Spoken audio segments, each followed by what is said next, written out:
We welcome you to Atlanta International Raceway. A happy Mother's Day to you. We have two very special races coming up for you here on ESPN.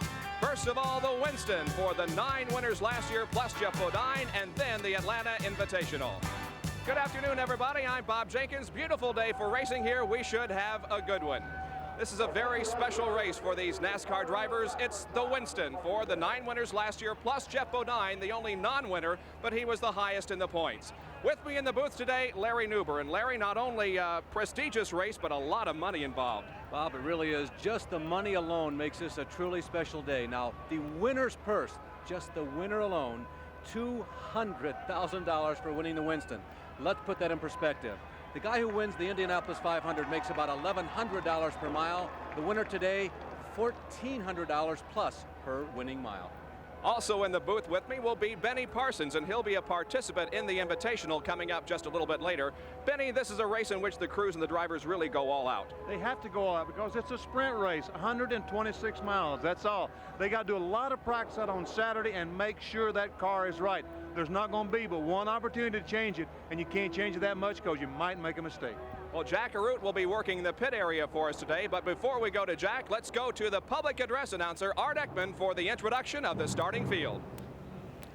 Ladies and gentlemen, we present the 10 drivers who have earned the right to compete in the Winston.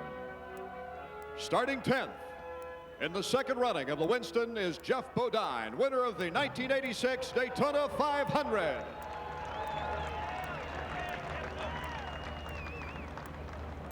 Jeff Bodine is driving the Levi Garrett Exxon Chevrolet Monte Carlo, owned by Rick Hendrick. Jeff is one of the 2 drivers eligible for the Winston Million in 1986. If Jeff can win the Coca-Cola 600 at Charlotte Motor Speedway 2 weeks from today and the Southern 500 in Darlington on August 31st, he will collect $1 million from Winston Cigarettes.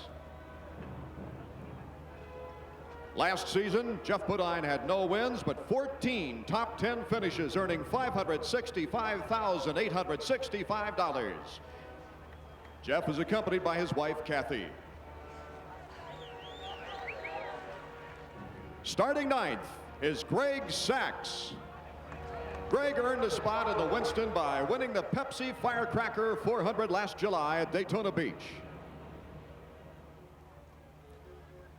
The win was Greg's first in Winston Cup racing. Greg will drive the TRW Chevrolet Monte Carlo, owned by Dygard Racing and Bill Gardner. In 1985, Greg had 1 win, 4 top 10 finishes, and $234,141 in earnings. Greg is accompanied by his wife, Vicki, and his mother, Pat Sachs. Starting 8th in the Winston is Terry Labonte. Terry earned his spot by winning the Budweiser 400 at Riverside, California last June. The victory was Terry's 2nd straight at Riverside. Terry will drive the Piedmont Airlines Oldsmobile, owned by Billy Hagan and Wayne King. In 1985, Terry had 1 win, 17 top 10 finishes, and $694,510 in earnings. Accompanying Terry is his wife, Kim, and his mother, Martha Labonte. Wave, kids, wave.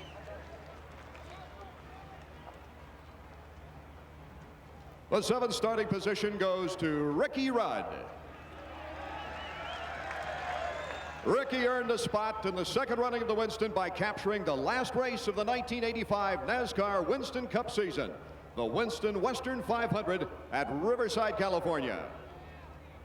Ricky will drive the Motorcraft Ford Thunderbird, owned by Bud Moore. In 1985, Ricky had 1 win, 18 top 10 finishes, and earnings of $512,441. Ricky is accompanied today by his wife, Linda. Starting 6th in the Winston is Cale Yarborough.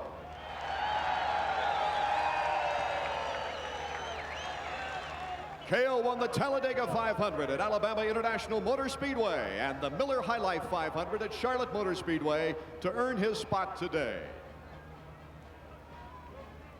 The 2 victories pushed Cale's career total to 83 wins. Cale will drive the Hardee's Ford Thunderbird, owned by Harry Ranier and J.T. Lundy. In 1985, Cale had 2 wins, 7 top 10 finishes, and earnings of $310,465. Accompanying Cale is his wife, Betty Jo, and mother, Annie Mae.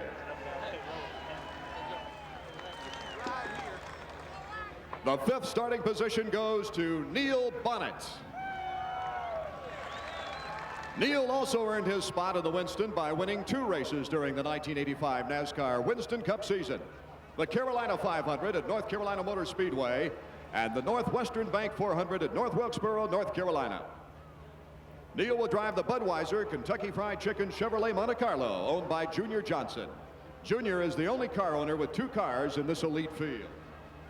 In 1985, Neil had 2 wins, 18 top 10 finishes, and Neil earned $530,145. Neil is accompanied today by his wife, Susan. In the 4th starting position is Harry Gant. Harry earned his spot in the Winston by winning 3 races in 1985: the Sovereign Bank 500 at Martinsville, Virginia, the Delaware 500 at Dover Downs International Speedway, and the Holly Farms 400 at North Wilkesboro, North Carolina. Harry will drive the Skoal Bandit Chevrolet Monte Carlo, owned by Hal Needham and Burt Reynolds.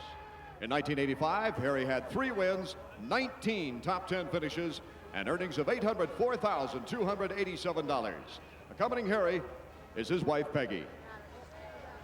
Starting 3rd is Dale Earnhardt.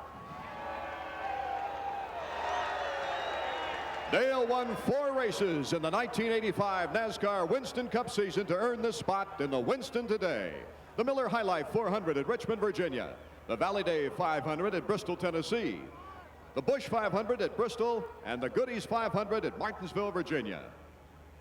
Dale will drive the Wrangler Chevrolet Monte Carlo, owned by Richard Childress.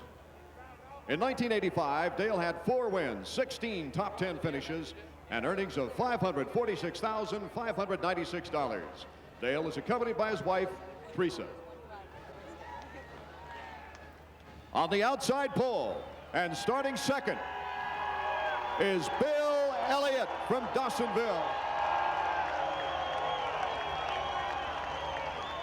Bill earned his spot in the 2nd running of the Winston by winning a record 11 super speedway races during the 1985 NASCAR Winston Cup season, including 3 of the Big 4 races to earn the Winston Million. By capturing the Daytona 500, the Winston 500, and the Southern 500 last year, Bill became the first driver to collect the $1 million bonus from Winston cigarettes. The other races that he won included the Coca-Cola 500 right here at Atlanta International Raceway, the Trans South 500 at Darlington, the Budweiser 500 at Dover Downs, the Vanscoy Diamond Mines 500 at Pocono, Pennsylvania, the Miller 400 at Michigan International Speedway, the Summer 500 at Pocono, the Champion Sparkplug 400 at Michigan, and the Atlanta Journal 500 here at AIR last November. Total earnings for 1985, $2,383,187. Bill will drive the Coors Milling Ford Thunderbird in the Winston. The car is owned by Harry Melling. Accompanying Bill is his wife, Martha, and his mother, Mildred Elliott. And ladies and gentlemen, starting on the pole position for the 2nd year of the Winston race is Darrell Waltrip. Darrell earned the #1 starting position by virtue of his 3rd NASCAR Winston Cup championship in 1985. Darrell is also the defending champion of the Winston. He won the inaugural race last May 25th at Charlotte Motor Speedway when he came from behind to catch and pass Harry Gant on the white flag lap. Darrell qualified for the Winston by winning 3 races this year: the World 600, the Wrangler San Francisco 400, and the Nationwide 500. Darrell would drive the Budweiser Kentucky Fried Chicken Chevrolet Monte Carlo, owned by Junior Johnson. In 1985, Darrell had 3 wins, 21 top 10 finishes, and total earnings of $1,318,735. Darrell is accompanied by his wife, Stevie. Gentlemen, let's pause for pictures with the wives and mothers. And so there is the star-studded field for the 2nd annual Winston here at Atlanta International Raceway, and we're very happy to be here to televise it for you live. The Winston is being brought to you by today's Chevrolet, who invites you to live the style, performance, and fun of Chevrolet in '86. By Goodyear, you either have Goodyear Eagles or you need them. By Levi Garrett Chewing Tobacco, that fresh Levi Garrett flavor's always a winner. And by Quaker State, the big Q stands for quality, always has, always will. Well, we'll have more pre-race festivities from Atlanta International Raceway as we get set to bring you live the Winston. We'll be right back after these messages.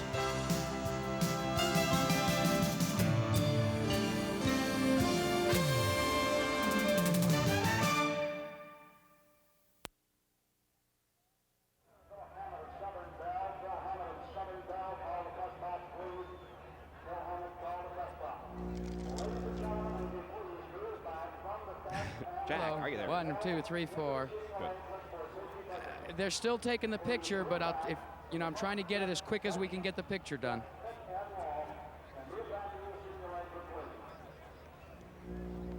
Okay.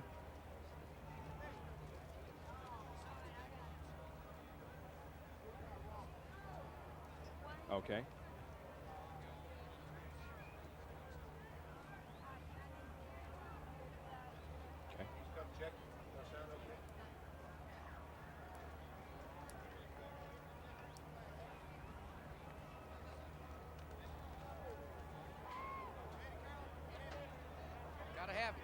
Gotta have Jerry. With Jack Root in the pit area, Larry Nuber and Benny Parsons in the booth, this is Bob Jenkins, and welcome back to the Winston that is going to be run here in just a few moments. And again, we'd like to wish all of you out there a very happy Mother's Day. Well, there is the purse that's at stake here this afternoon. The winner, $200,000, finishing in second position. The driver will earn $75,000, third $60,000, fourth $50,000, and fifth $30,000. Right on down the line to 10th, which pays $10,000. Let's go down now to Jack Road in the pit area for more pre-race activity. Jack? Well, Bob, I'm with the mastermind behind the Winston, the second annual here in Atlanta, Jerry Long. Jerry, just a fantastic job by all the people at RJR and also at the Atlanta International Raceway. Oh, we're really happy, Jackie. The crowd is absolutely tremendous, and as you can see, enthusiastic by the tremendous roar that we've had here during all the introductions. We're most delighted with this great success. Well, the pre-race festivities were absolutely elegant. That's the only word that you could use to describe it. But let's get down to the nuts and bolts of the race itself. Spectacular race last year at Charlotte Motor Speedway, but a major change in the rules for this event. Yes, we have a major change. It's an 83-lap race, Jack. It'll cover 126 miles. But the 40th lap will be a mandatory pit stop, and this is something new. It is mandatory, and every team must change 2 tires, but they have the option of changing 4 tires if they wish. So this is something that we're looking forward to. Now, if something happens and we're running under caution or whatever, it's still a mandatory 40 pit stop. Well, that's the story from pit road. Jerry Long's got to get over to give the traditional command to get the Winston underway. And I'm sure Benny, myself, and the rest of you guys will be talking a lot about that mandatory pit stop and what it does to race strategy. Back up to you guys. Well, it could be a very important factor in this race, Benny. Well, apparently Benny's mic is not working. We'll talk to Larry Nuber about that while we work on Benny's mic. The pit stop can bring about a lot of changes. It'll be something to watch quickly. All right. We will be back with the start of this Winston from Atlanta International Raceway right after we have this break. Stay with us. We are back at Atlanta International Raceway, and there is a great crowd on hand here as the 10 cars and drivers are lined up on pit road, ready to get the command to start engines and to move on to this 1.522-mile racetrack for the start of the Winston. Let's go to the public address announcer and those famous words. And now, ladies and gentlemen, the moment we've all been waiting for, the Grand Marshal, Jerry Long. Ladies and gentlemen, are you ready? We're glad to hear that. Gentlemen, start your engines.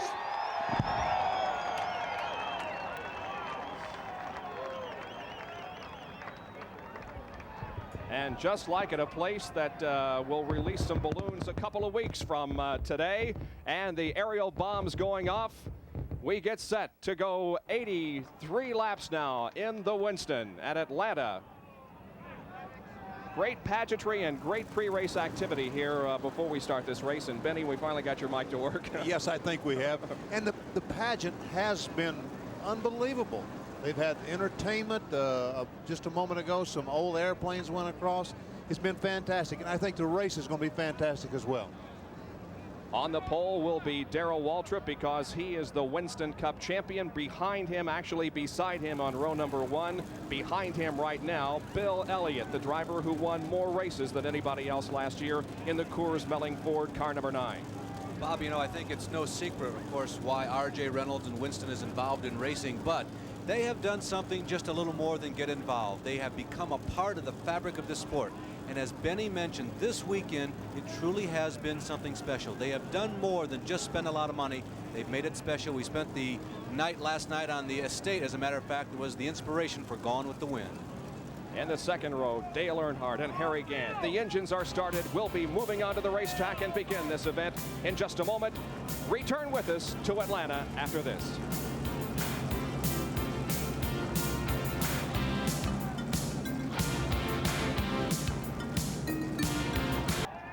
The cars begin to roll out of pit road onto the racetrack. And once again, the starting lineup very quickly. On the front row, Darrell Waltrip, car number 11 outside, Bill Elliott in number 9.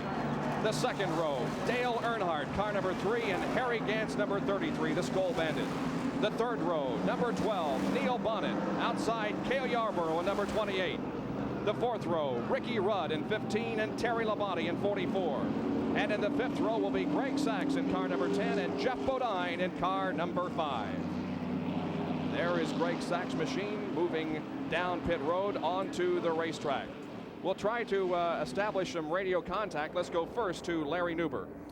Well, this is Cale Yarborough on your screen right now. Cale comes into this race. Are you guys looking at the number 9 car and the number 3 car, Cale? Yeah, the number 9 car has been running real strong all during the week, so I got a feeling he's going to be the man to beat. On the other hand, your crew is extremely happy, isn't it? Yeah, we've had a good week. Car's been running pretty good, so we'll just have to wait and see what happens as the race goes on, and just hope that the car, you know, stays as we, the chances stay just like we finished the race, finished practice with, and I think we'll be in pretty good shape. Okay, Cale, best of luck to you. Thank you. Okay, and we also have radio contact with the guy who was on the pole for the race, the Winston last year, the 84 Winston Cup champion, Terry Labonte. Terry, this is Larry Newber up on ESPN. You guys have done a tremendous job this year piecing together a crew that was in fragments over the winter. You've come along, you've been a winner so far in 1986. What about today? What are your chances? Well, I don't know. I guess right now they're as good as anybody. I think the car was working real well in practice yesterday, so hopefully it'll work good today. Terry, we talked to every one of you, of course, the last couple of days. Who were the cars or the car to beat? We keep coming up with Earnhardt and Elliott. You agree? Well, I would have to say Elliott for sure, and I think Cale Yarborough has really picked up a lot since he's been here, so I think he'll be one to watch also. Terry, best of luck to you. 86 has been a nice year. Maybe this will be a good day. Thank you very much. 83 laps, 126.3 miles. Let's get the predictions on who is going to win this race first. Benny Parsons. Well, I've been timing these cars for the past couple of days, and Bill Elliott has been so strong. As a matter of fact, I'm going to watch his line and figure out if he knows some secret I don't know about getting around this racetrack. Larry? The logical thing to do is to go with Elliott, but I like Yarborough. They've been calm, cool, collected, and very pleased all week long. I'm going to predict Bill Elliott. Let's get the prediction of Jackaroo. I'm going to go with Waltrip, number 11, 2 in a row. All right, and there you have our predictions from the booth. Who do you think is going to win at home? Well, it'll be a very short race, actually, and we're going to know within the hour, so don't go away. It should be tremendous. Now, on laps 20, 30, 50, and 60, the leader of that lap will pick up an extra $10,000, so it's very possible that the winner of today's race could walk off with almost $250,000, $240,000 actually. Well, the Harold Kenner, the flagman, has given the cars 1 lap to go. Next time by, the green flag goes out. and they'll go to racing.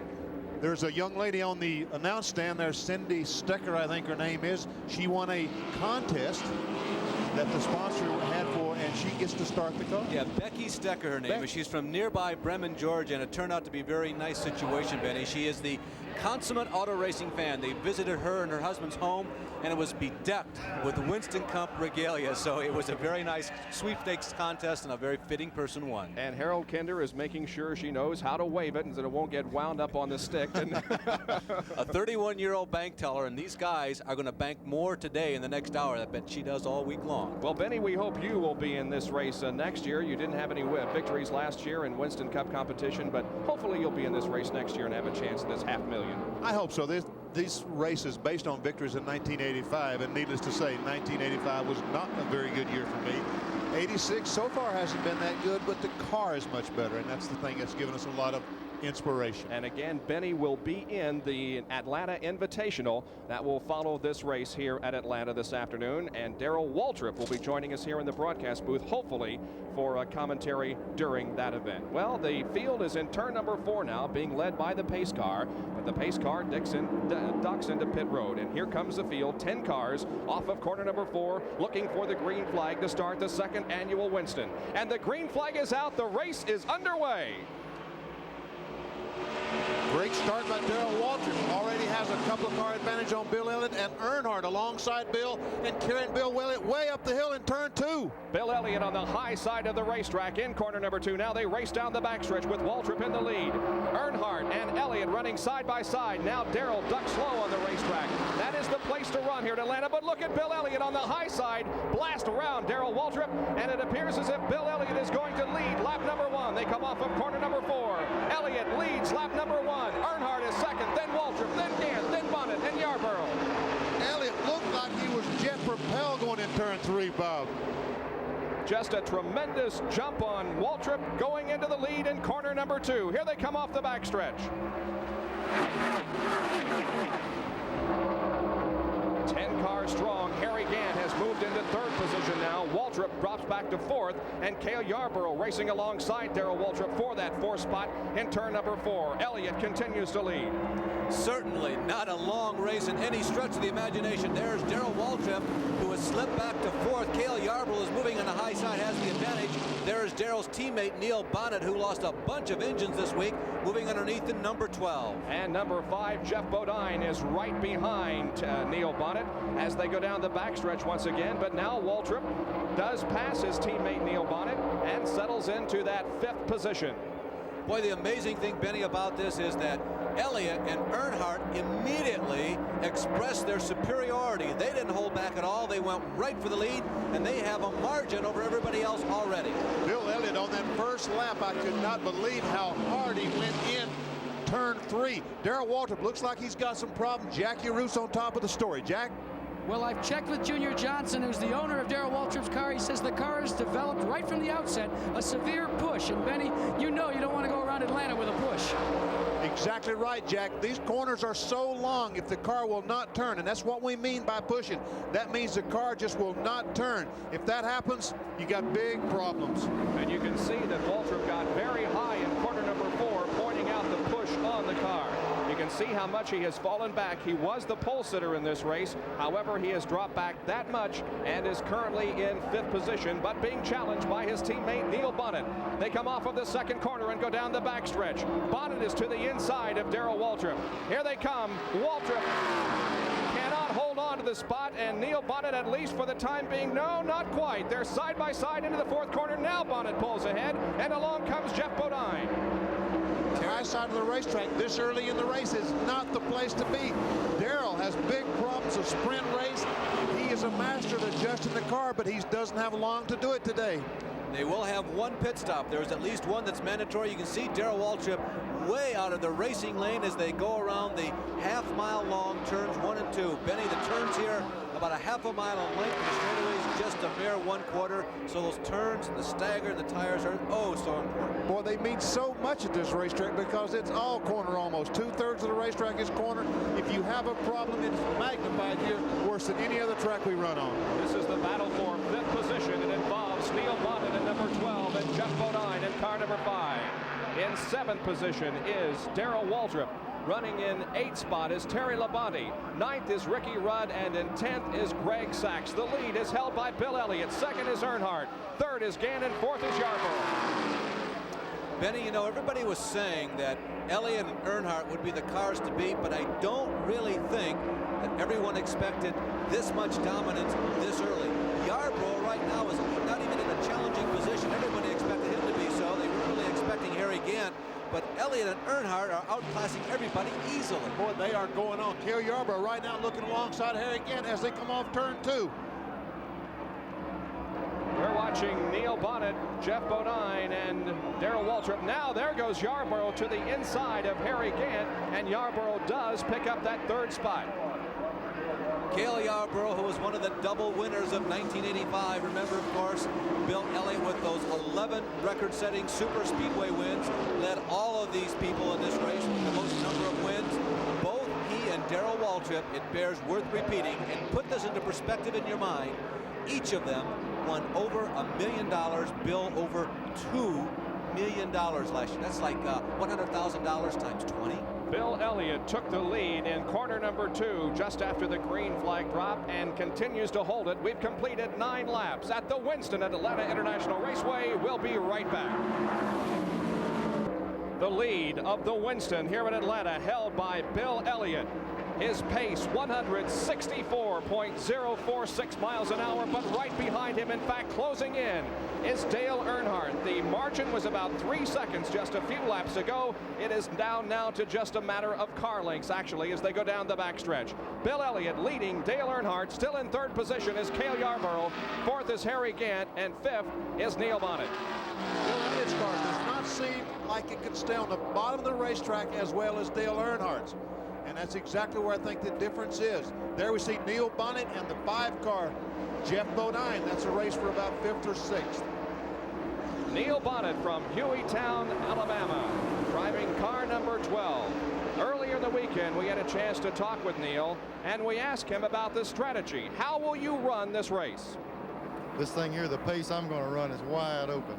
We don't have any choice. We're going to run this race the full distance, just like it was a short sprint, or instead of running 2 qualifying laps, we'll run 100-something miles of qualifying. We're going to go just as flat out as we can run, because somebody in that race is going to do the same thing, a Dale Earnhardt, or Darrell Waltrip, or Bill Elliott. Somebody's going to make you run that pace, and we're approaching the race figuring we're going to be the guy that's going to either do it or be capable of keeping up with the man that is doing it. Right now, Neil Bonnet has his hands full with Jeff Bodine, who is challenging him for that 5th spot. There is 5th, and 6th, as Benny told you. Remember, the leader continues to be Elliott. Earnhardt runs 2nd.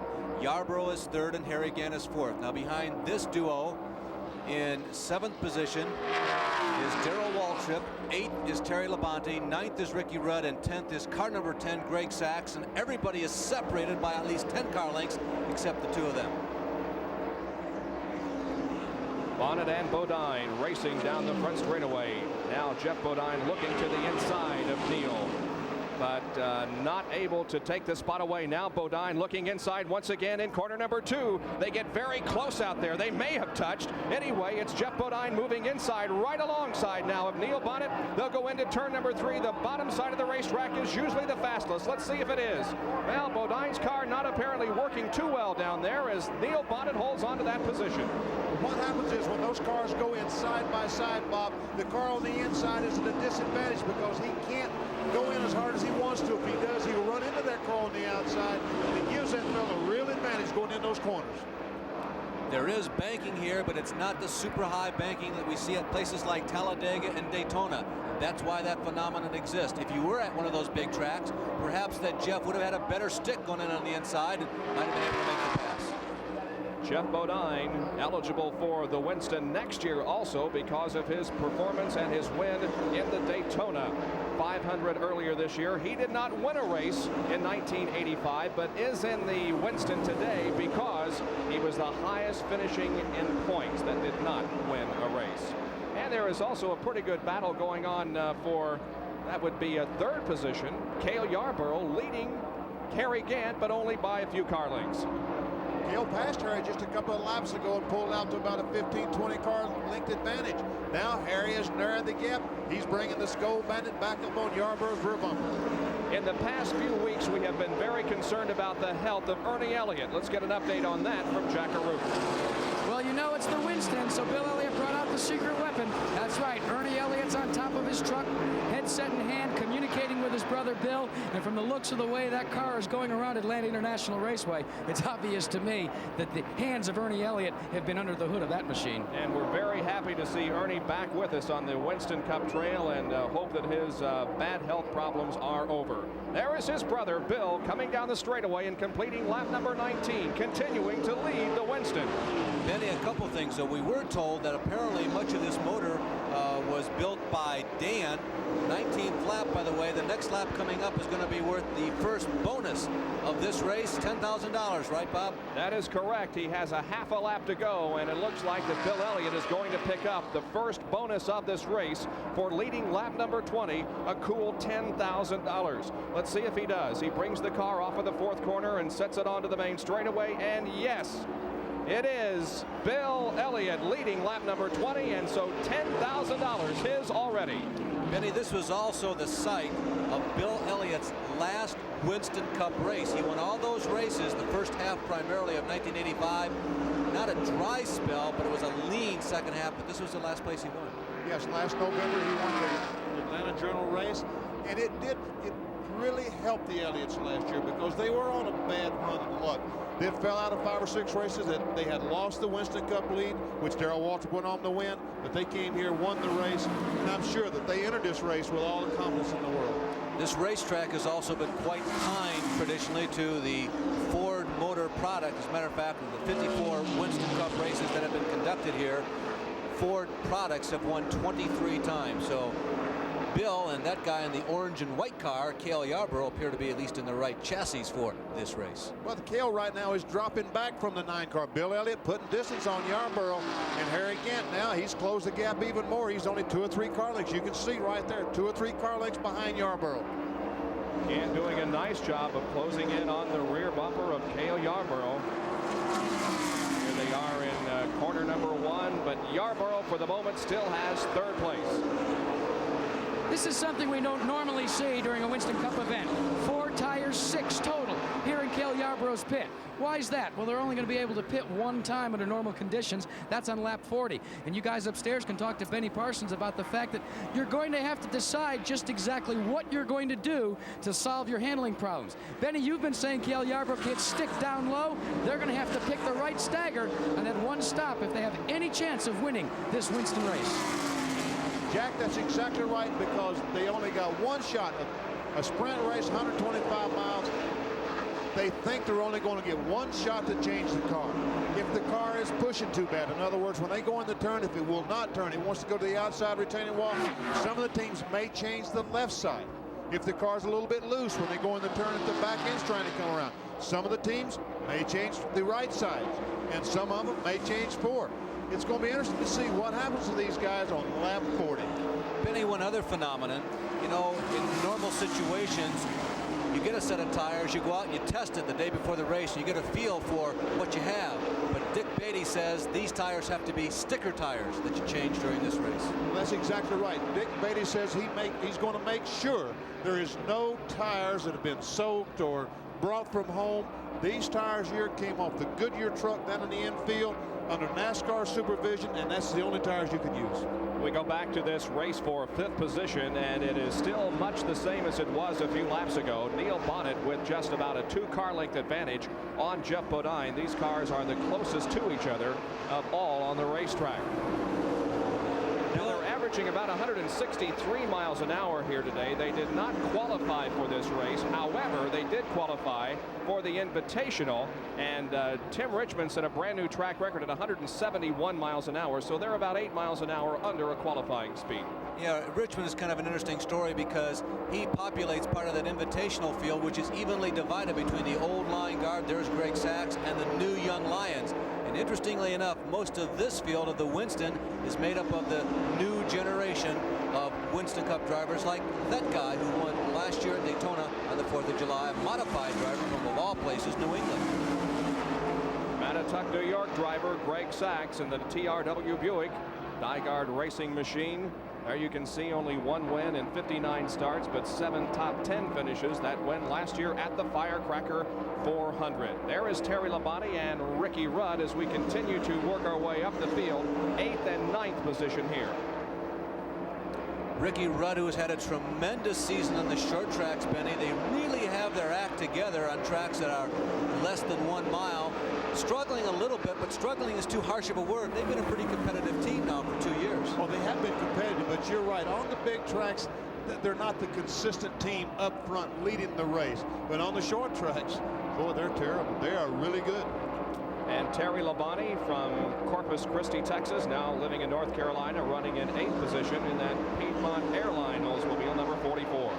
He hasn't run all that great at Atlanta International Raceway, he says, but they're very happy with this car. Him and crew chief Steve Meal are pretty pleased with the performance of this machine so far. Running up in 7th position is Darrell Waltrip, who started from the pole of this race but has dropped back. We hear because of handling problems. The car has a push, and he has fallen about a half a lap behind the leader, Bill Elliott. Benny, would you have gone out and run a 200-lap race the night before this one? Waltrip did, and he won. He won the race last night, but I tell you what, his fame was short-lived. Now we continue to work up to this 6th and 5th place battle between Jeff Bodine and Neil Bonnet. Well, like Greg Sachs, a graduate of the modified ranks, he also has some experience in super modifieds, originally from New York. And we are approaching another $10,000 lap here, and it appears as if Bill Elliott is going to pocket another bonus. Here he is off the 4th corner, and indeed he does. Another $10,000 for Bill Elliott. He leads lap number 30, and if he can continue this pace, win all 4 bonuses and the entire race, he will pick up $240,000 for about a 40-minute adventure. Benny, putting together 1 lap, I would say that Earnhardt has got to be maybe the most feared driver out there, and Elliott is making it look easy, particularly because Dale is the closest one to him. Well, Bill is making it look easy, but Bill Elliott is a very consistent driver. His car is very consistent, and right now that's exactly what he's doing, just getting good, consistent laps. And running in 2nd position, and the interval is about 2 seconds now, Dale Earnhardt.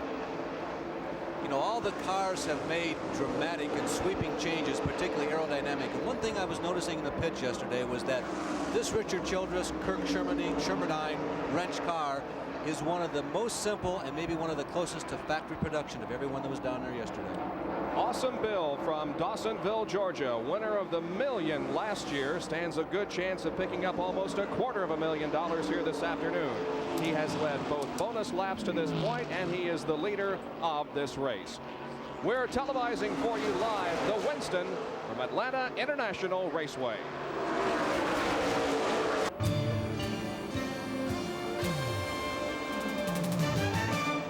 We're delighted you could join us for the 2nd annual Winston from Atlanta, NASCAR's All-Star Race. And Bill Elliott is doing it. There were a lot of fears among the drivers that he would take the lead and run away from everybody. Well, he has now about a 3-second lead on Dale Earnhardt and has dominated this race to this point. However, a very important moment is coming up in just 3 laps from now. That's the completion of lap number 37. Everyone must pit on lap number 40, and that could mean the difference in this race.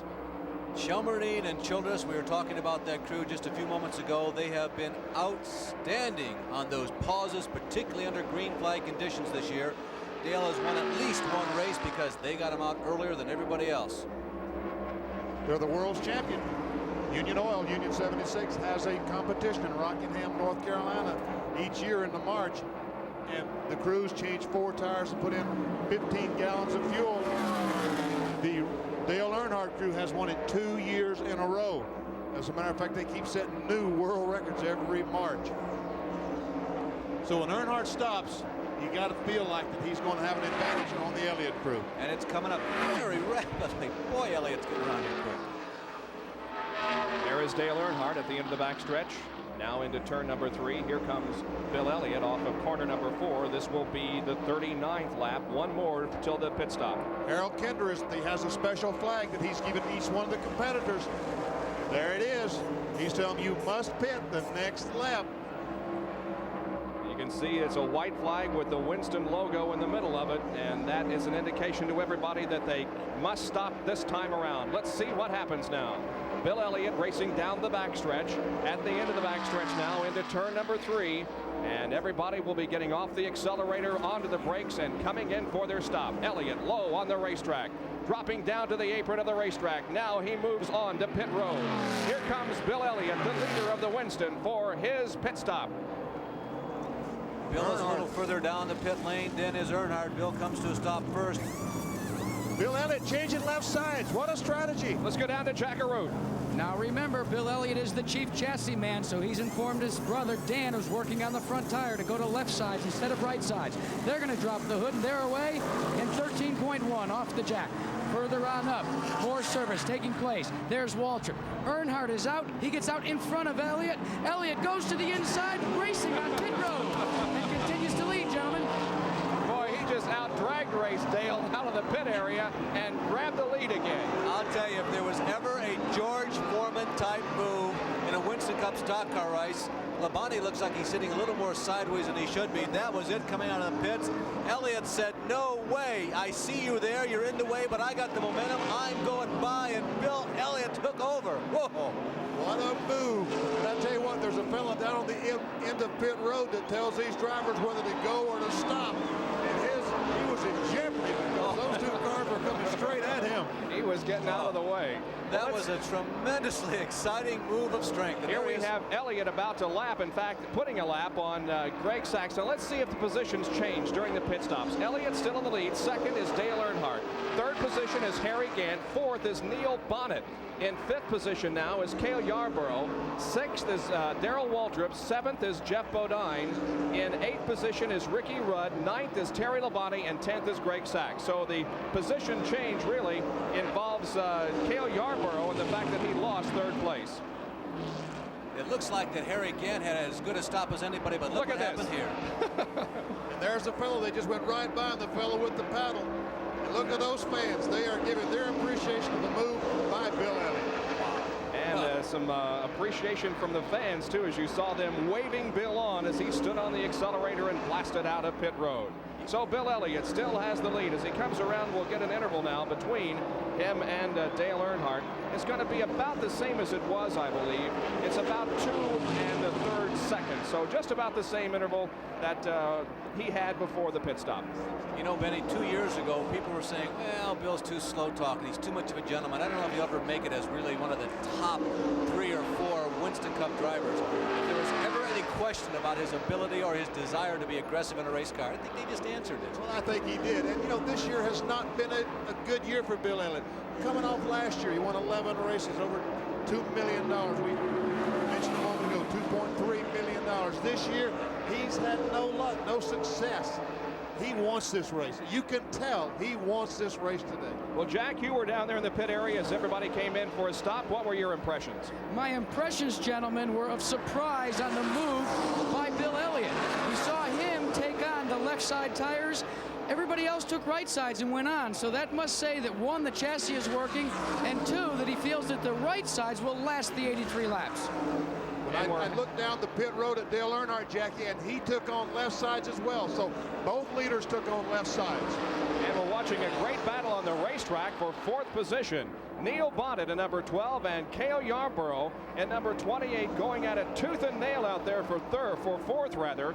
Cale, as we indicated, was in 3rd place before the pit stops, but didn't get out very quickly and now has to work his way back up through the field. Junior Johnson and crew tested a lot of cars for this race. They really wanted this one bad. They couldn't come up with one that really seemed to be suitable for Neil. This is a brand new race car. They put this car together reasonably rapidly and constructed it specifically for this race because they just couldn't find another one that worked as well.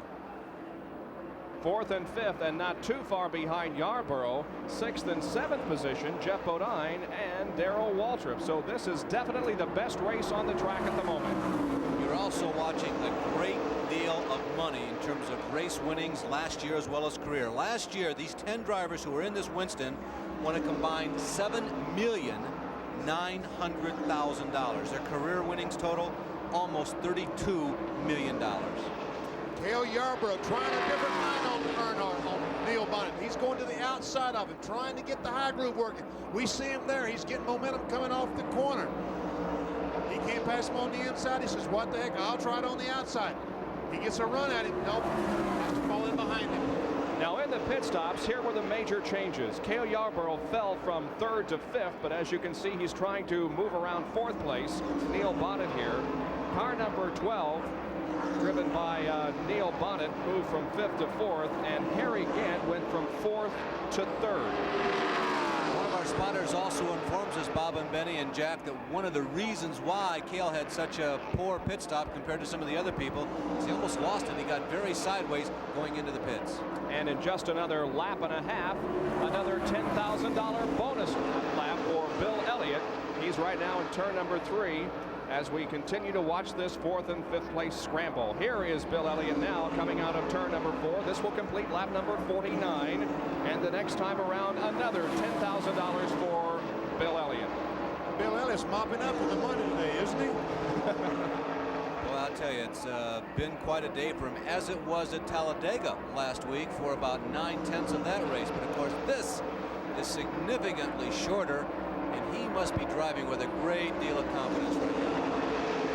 All right, we will watch him now come around the 3rd and 4th turns. That Ford obviously just handling perfectly for him. Here he is off the 4th corner, and Bill Elliott pockets his 3rd $10,000 bonus lap.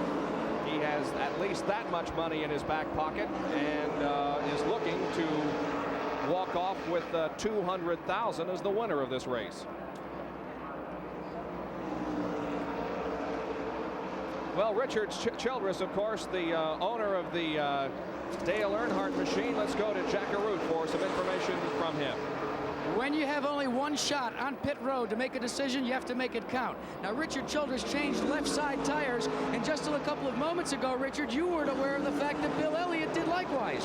No, we made the decision from our last 2 races here. We seen which helped the car the most, and that's why we made our decision. We didn't know what anybody else took because we were too busy doing our pit stop. No concern about the right sides going the distance? No, they should go. I checked most of the car's tires from the last race, and it looked pretty good, and the track will get a little better. Well, there you have it. One shot, they took it on the left side. All right, and Dale is still in 2nd position, but just not having any luck at all, closing in the distance between himself and Bill Elliott. The track creates some interesting phenomena in terms of tires. They go away quickly for like the first lap or 2, and then they seem to stabilize. There is Cale Yarborough moving underneath Neil Bonnet. They're still side by side. You can see Bonnet with that high momentum lane, make it the middle momentum lane. Jeff Bodine is trying to stay in there. Cale and Neil touch. And Cale sideways. Almost loses it, but saves it miraculously. He was going for 4th position there with Neil Bonnet, and the cars touched in corner number 4. Cale Yarborough with an outstanding job of driving, but look at what it cost him. Kudos about 10 car lengths. Yeah, kudos also, Benny, to Jeff Bodine, because he got out of the throttle just a touch, gave Cale enough room to squirm around and get out of trouble, because if Jeff had stayed in the throttle, he had the momentum, he had been in the middle lane, he would have gotten by. Now, Benny, can that much of a contact with the car cause a difference?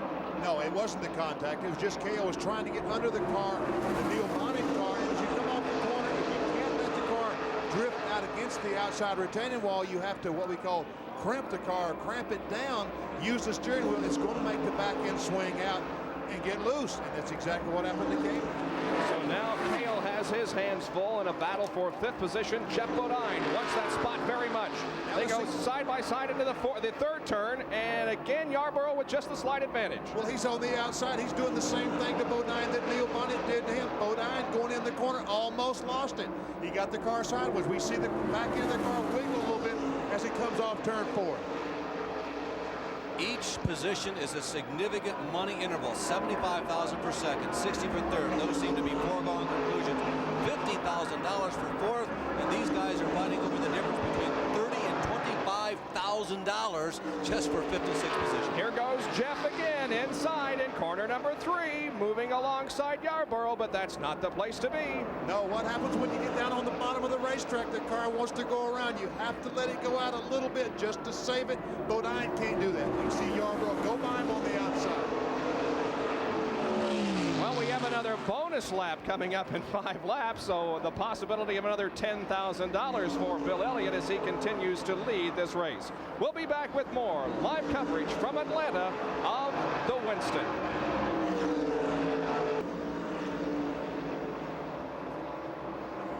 The Winston and the Atlanta Invitational this afternoon on ESPN, and we welcome you to the Winston, where 58 laps out of 83 have been completed, and the lead is held by Bill Elliott. He has led all but 1 lap. On lap number 40, because his pit was further up the racetrack toward turn 4, Dale Earnhardt crossed the starting line first, so therefore Dale Earnhardt is credited with leading lap number 40. However, Bill Elliott has led every other lap. And then there is Dale Earnhardt, who continues to run in second position, and we have a bonus lap coming up next time around. There is Bill Elliott, a half a lap, and he will pocket his 4th bonus lap of $10,000. In almost every other ESPN race where there have been these bonus laps, they have been among the most exciting laps in the entire race. But today, Elliott has just simply, absolutely dominated this field. And not too long ago, Bill lapped Terry Labonte, so 8 cars are running on the lead lap now, and there is Bill Elliott pocketing another 10 grand. He's won $40,000 so far. That's what the people in the garage area was afraid was going to happen, that Bill Elliott would dominate the race, and that's exactly what's happened. Jack Arute has talked to Cale Yarborough's running very well, running 3rd right now. He's struggling for 4th there. He's trying to pass Bonnet on the inside, and Jack Arute has talked to the crew, and what did they tell you, Jackie? Well, Benny, what they told me was they just weren't sure what was wrong with the car. They said, we put the tires on, we made the adjustments as requested, went back out on the racetrack, and the handles went away. And they've really had their hands full ever since that 40th lap pit stop. In a way, they're kind of hoping for a caution. Now Cale Yarborough moving alongside Neil Bonnet, but Bonnet holding on to that 4th position. They continue to race those side by side coming out of corner number 4. It's Yarborough to the inside and Neil Bonnet to the outside. Cale seems to have a superior car, Ben, in terms of horsepower and speed, but once he gets caught up to somebody, it's so difficult for him to pass. You can see that Darrell Waltrip has snuck into the picture. He's picked up a position in Bodine. Yeah, Jeff appears to be dropping back somewhat as Darrell Waltrip in car number 11 has moved into that 6th spot. And there is Jeff Bodine back in 7th, and Jeff was right up there battling with Yarborough not more than 5 laps ago, but obviously something has gone wrong with Bodine's either handling or the race car. Well, as bad as Darrell Waltrip's car was to begin this event, I feel like he has done a good job in just bringing the car back up. He has adjusted his style to what his car was doing, and I feel like he has done a good job to be in the 6th spot right now. 63 laps are complete now. We have 20 more to go in this race, and Bill Elliott is dominating, and not too far ahead of Bill Elliott will be Ricky Rudd, and he will be lapping him before too long, we anticipate. Let's go down once again to Jack Arute. Well, we've been talking all afternoon down here on pit road about setup and who had the right one. Dan Elliott, it seems like you and your brother Bill have got not only the right one, but the only one. You've been just running away from the field. Well, I had a good feeling at Talladega, but let's just wait till the end here. And the car's hooked up and it's running good, and the main thing now is just go the distance and be there at the finish. Well, what about the engine? Do you feel a little more confident about it? You weren't all that confident at Talladega. You still said, hey, I'm still new at this game. Well, like I told you, I've still got a big pair of shoes to fill, but I feel good about this one. And I think we can go all the way on fuel. Well, that's a good story, all the way in fuel in 83 laps. Not too bad, Dan. But I'll tell you one thing, gentlemen. It's been flawless all afternoon from when they pulled off the car cover right to the checkered flag. They've been here, but Waltrip is coming on. He sure is, Jackie. Darrell Waltrip is a man on the move. He just puts Cale Yarborough in his rearview mirror and now sets his sights on his teammate, Neil Bonnet, and he is about to move into, or at least looking for, 4th position. Well, Darrell Waltrip has worked him out a groove of his own. Nobody else is up there. Look where he is, way on top of the racetrack. All the other cars is running on the bottom, and when Darrell comes off that corner, he has momentum out of this world. Look at him down in 1 and 2, back to the outside of the racetrack. You know, everybody has to be flying a little blind after that pit stop. Usually, as we talked to you, we told you that they know what they're getting with the tires they're putting on, but today was not the case. Darrell apparently has found something. He's been experimenting with the way the car drives, with the tires that he now has. He's really done an excellent job of finding, as you call it, Benny, his own groove up there around this racetrack. Look at how high he is. All 4 tires almost above that last yellow, or rather white line up there high on the track. And down the straightaway, he passes Neil Bonnet. He has Bonnet. There's nothing Bonnet can do. Came by on the outside. Look at Darrell Waltrip up on the high side of the racetrack. That's what we call in racing the green track. There's nobody up there but Darrell Waltrip. The car does get a good bite up there. So Darrell Waltrip is now in 4th position. Harry Gant running ahead of him, and so is Dale Earnhardt and the leader of the race, Bill Elliott. It is definitely too little, too late. We're going to look at Bill Elliott taking 1 lap around and then compare it to what Darrell Waltrip is running right now. Here comes Bill coming around turns 3 and 4. Too little, too late, meaning no matter how fast Darrell is racing right now, he's not going to have enough time to catch that man, the leader, Bill Elliott. He is at least 1/2 a lap behind. But there are so many things that these teams can do as we start the clock on Bill Elliott. Springs, of course, are something that you adjust. You set them up before the race begins. You can't change that. Tire stagger is something that's also a factor. Depending upon the tires that you have or that you practice with, you can make some adjustments there. But in this race, as we told you, not so. So Waltrip has done an excellent job in a car well prepared for the changes that this track might undergo, and making it go fast here in the late stages. Bill Elliott, one reason they changed left sides, as I mentioned very early in the race, he was moving up a little higher on the racetrack than Dale Earnhardt. They changed those left sides. He has been able to bring the car back down on the racetrack just a little bit. We see the time that he ran, 34.4 seconds. And that translates to what, Bob? 159.279 miles an hour. The average speed of the race is 159.275. So that is the speed. Now here comes Darrell Waltrip flashing across the line, and again beginning our clock, and we'll see how the 2 speeds compare. That with the leader, Bill Elliott, or the time turned in by Darrell Waltrip, and you can see the battle behind Waltrip involving Neil Bonnet and Cale Yarborough. Well, they have been doing this for the last 10 laps, going at it lap after lap. And Bonnet shoots in 3 real hard on the outside, now goes up the racetrack, and back Cale comes on the inside. And meanwhile, here comes Waltrip off the 4th corner. Will convert his, well, it's just a little bit slower than Bill Elliott, but not very much. That translates to a 158.817. So it's less than a mile an hour difference. Now let's go down to the pit area. Jack Arute is with Junior Johnson. Junior, I got to ask you, what did you do on that pit stop that woke Darrell Waltrip up? Well, we adjusted the tire stagger for one thing, but the car's not handling really proper, and he's had to go up in a high groove, and that gives him a little more room to slide and slip around. So that's basically his secret right now. He's just up real high. It gives him room to kind of slide and slip. So, but it's too little, too late. He's not going to win at all. Well, they remarked about that, but what if a caution came, Junior? Do you think you could make one? I think if a caution comes, we can adjust the chassis to satisfy what we did to the car, and he'd be right in the thick of things. Well, that's what Junior Johnson thinks about how Darrell Waltrip's running. All right, again, Darrell was the pole sitter, dropped back considerably in the early stages, but since that pit stop, he has come on to capture 4th position. There is Neil Bonnet running in 5th, and right behind Bonnet is Cale Yarborough, and they continue to dice for position. Well, 5 of the 10 drivers who entered this race have career wins here at Atlanta, and there are 2 of them right there. They are going at it just like they have been for the last 20 minutes. Neil Bonnet and Cale Yarborough. Cale leads with 7 wins here. Bonnet is next with 3 wins, interestingly enough. Earnhardt, Elliott, and Waltrip are the other people who have won here. There are less than 10 laps to go in this race. 73 have been completed. Bill Elliott is in corner number 3 now, as we continue to watch this Neil Bonnet and Cale Yarborough duel. Oh, this really is a classic race, especially for $200,000. I wouldn't be able to contain myself because they keep going back and forth.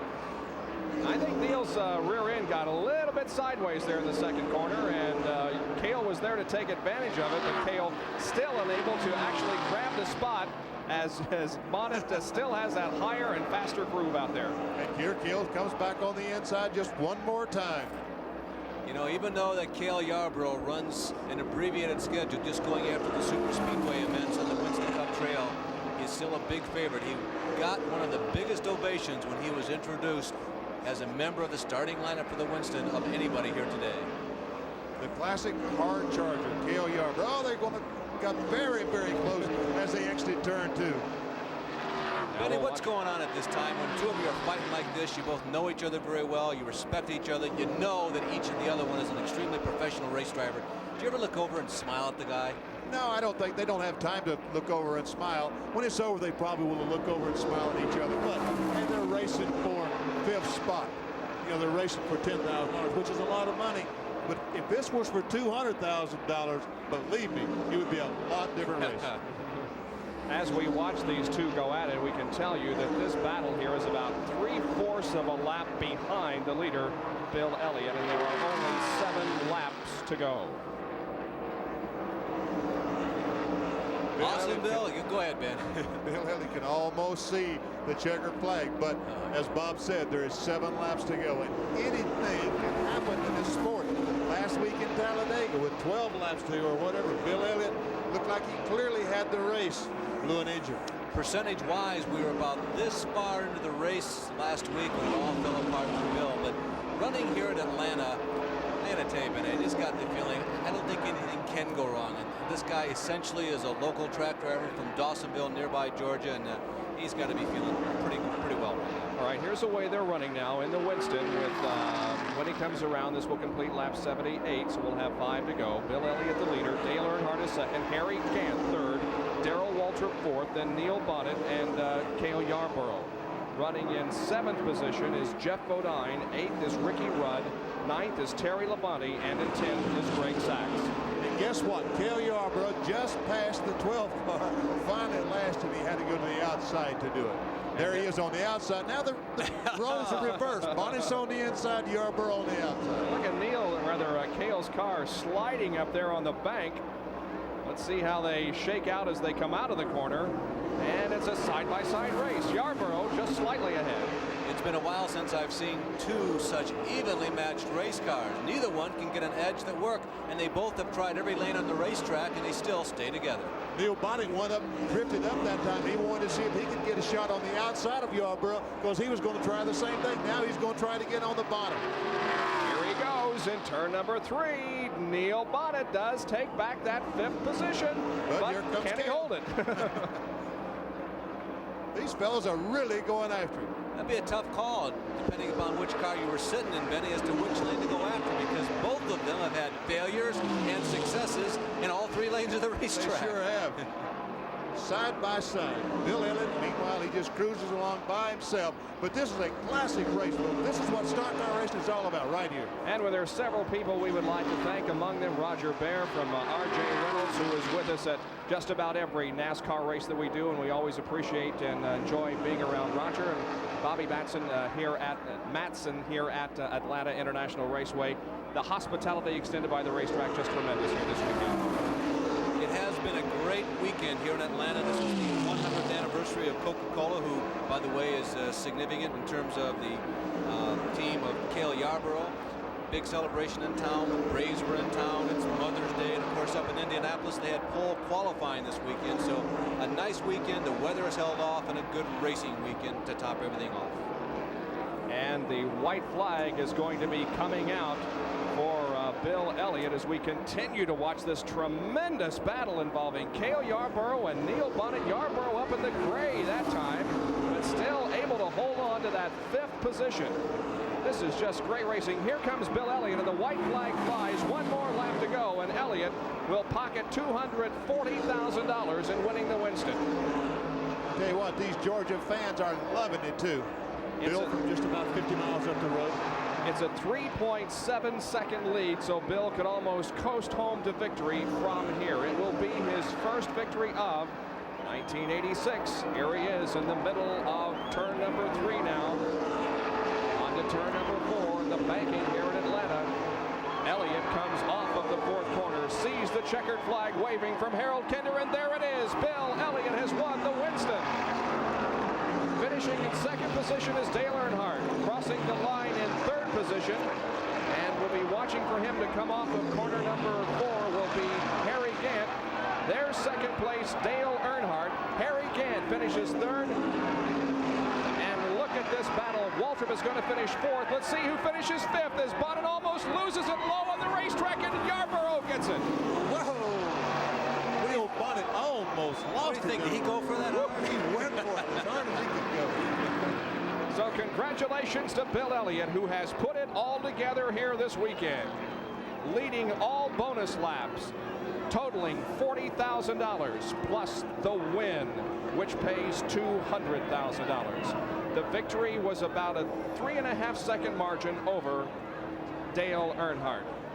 Well, Benny Parsons has to scoot away because he has to participate in the Invitational. So thank you, Benny, for being with us, and good luck in that race coming up. We'll be right back in just a moment to talk with the winner of the Winston, Bill Elliott.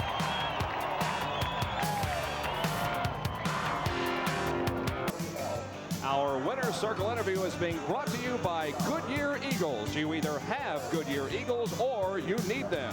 And let's go to Victory Lane. Jack Arute there with Bill Elliott. Well, congratulations, Bill Elliott. You may have won it on the track, but it looks like you might have won it in the pits, too, with that pass of Dale Earnhardt. Well, I'll tell you what, I didn't know what Earnhardt was going to do, but I was bound and determined I was going to get by you. What was the move, though? You looked like you were going to go to the outside of him, and then you said, ooh, the inside seems to be better. Well, it looked like he kept fading to the outside, and I saw plenty of room on the inside, so I just came to the inside. Was it as effortless out on the racetrack as it looked from the stands? Well, the car worked good. The thing was just not exactly right, but it still worked great. And I think for the length of the race, it was perfect. I couldn't ask for no better.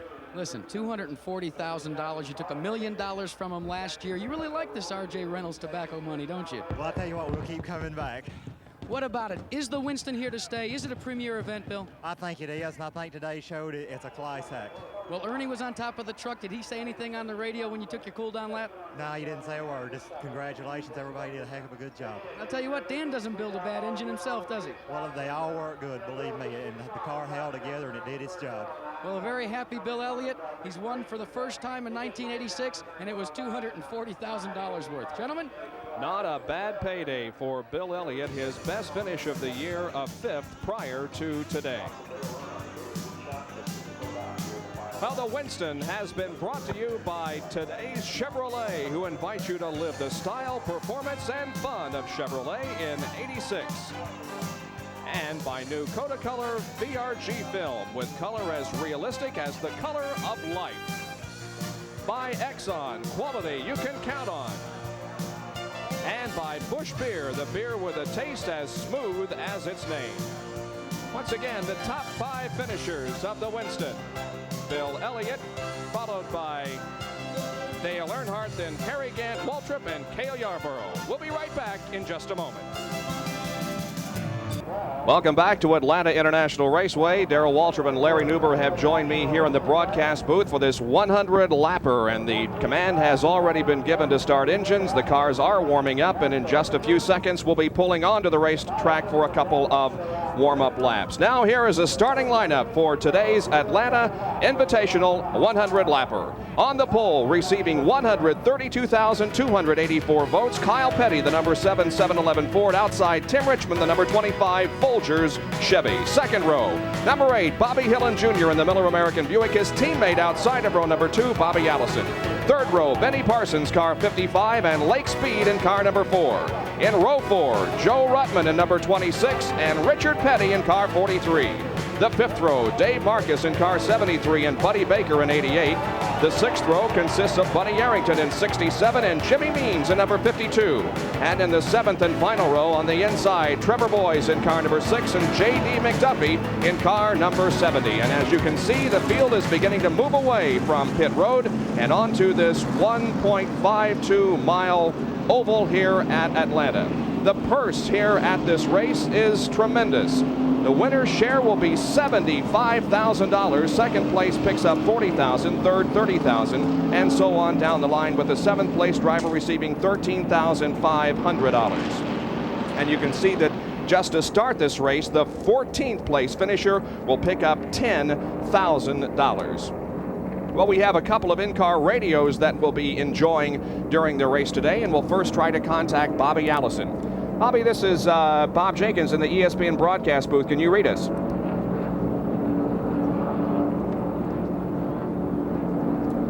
This is Bob Jenkins in ESPN Broadcast. Can you hear me, Bobby? Bobby will be starting outside of row number 2, having qualified for this race at 169.971 miles an hour, and hopefully we can establish some radio communication with him. He had an excellent day last week, of course, at Talladega as he came home the winner of that 500-miler. We also have some radio contact, hopefully, with Benny Parsons. Benny Parsons, Benny, do you feel like you're driving for the 117,000 some odd fans who voted for you, or is this just a race for yourself? Well, you know, the fans have to take it into consideration because they did vote for me. And for everyone that voted, appreciate it. We'll try to do the best we can. Benny, you know, we have talked about setting the car up specifically for this race, but you guys went with the traditional setup, didn't you?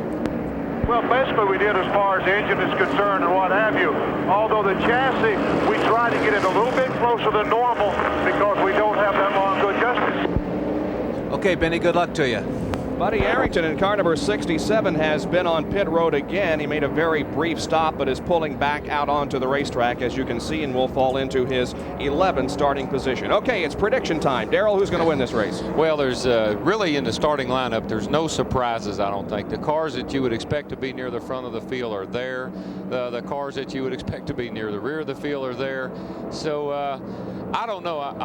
Emotionally, I'm pulling for Lake Speed. The poor guy is, you know, had trouble, lost his ride, and he's in a good car today. Rick Wilson run that car awfully well last week. But by the same token, Joe Ruttman has been awfully close on a couple of occasions. My hat, I'm going to tip it to Joe today.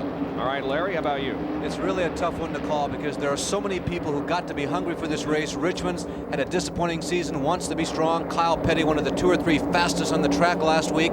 I think, however, Bobby Allison is on a roll. Well, we have a couple of drivers who have already won this year, namely Kyle Petty, who's on the pole, and Bobby Allison.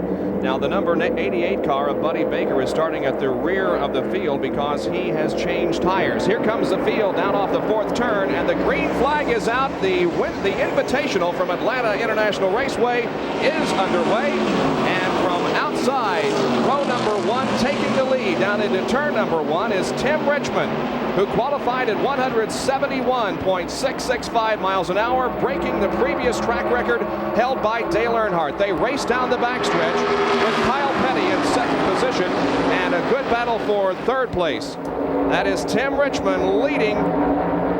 Kyle Petty running in 2nd position. They come off of corner number 4. Bobby Allison is running in 3rd position, but Bobby Hillin Jr. is right beside him. As a matter of fact, Hillin now moves into 3rd. Good side-by-side battle here as they come off of corner number 2 down the backstretch. The battle is for 4th position as Lake Speed and Bobby Allison go at it, with Speed on the inside and Allison on the high side of the racetrack. And we've heard many drivers say, Darrell, that you got to work low on the racetrack here to be effective. Well, that's the best place to be, right around the bottom of the racetrack. If your car's handling well there, then you're going to be something to deal with as the day goes on. And so far, looks about what I would expect. Bobby's up on the high side trying to make a move up to the front, and Richard's right there with him. And hang in there, Lake. You're looking good, buddy. He's doing a good job, too. I think the surprise might be Hillin hanging in there in 3rd place. Darrell, Lake really looks hungry. You talked about him at the top of the show. I asked him yesterday, do you have something to prove? He said, well, no. He said, but I think they're going to notice me tomorrow. Well, look at him skating off the 4. Well, I want him to do well, and I know he wants to do well, and I just hope he realizes this is a little bit of it's not a 10-lap heat race, and it's not a 30-lap feature. You got to pace yourself a little bit. Boy, this is a great battle here for 4th, rather. Look who's moving up into 4th position. It's Richard Petty. And listen to the people. Yeah, Lake just got Lake's a little loose. He was jumping sideways off the turn there. He needs to cool out just a little bit.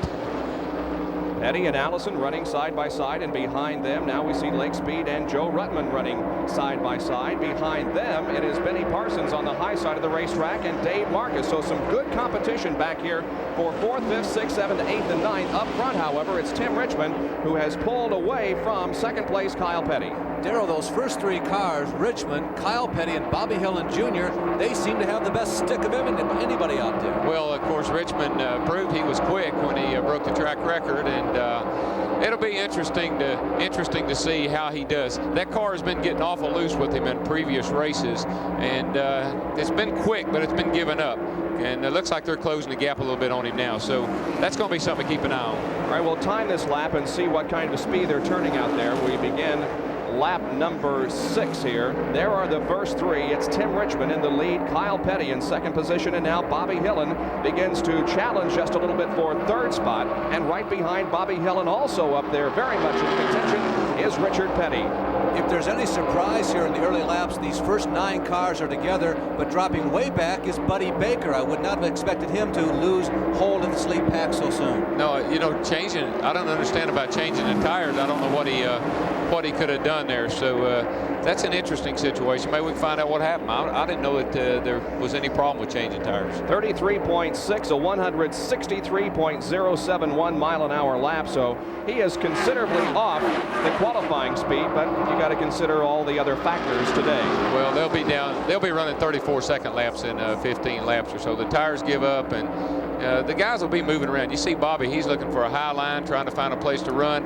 It wouldn't surprise me to see RP get up there and rub that fence before the day's over. And Bobby Hillin beginning to drop back just a little bit now as Richard Petty has moved into 3rd position, and Hillin in 4th with Joe Ruttman in 5th position, and Benny Parsons beginning to make a move on the outside of Joe Ruttman. We're watching the Atlanta Invitational, the field voted on by the spectators, and we'll be back with more right after this. Back at the Atlanta Invitational, where Kyle Petty has all of a sudden come from several car lengths back, shot around Tim Richmond, and Kyle Petty is now in the lead. Darrell, not a super speedway. We talked about the tires, how much they changed the first 7 laps you're on them. How about the draft here? Did Kyle use the draft? Is there a factor? There is, but again, handling is a premium here. If you can drive hard into the turn, you can do exactly what Kyle did. You can go under a guy and force him up, and you're off to the races.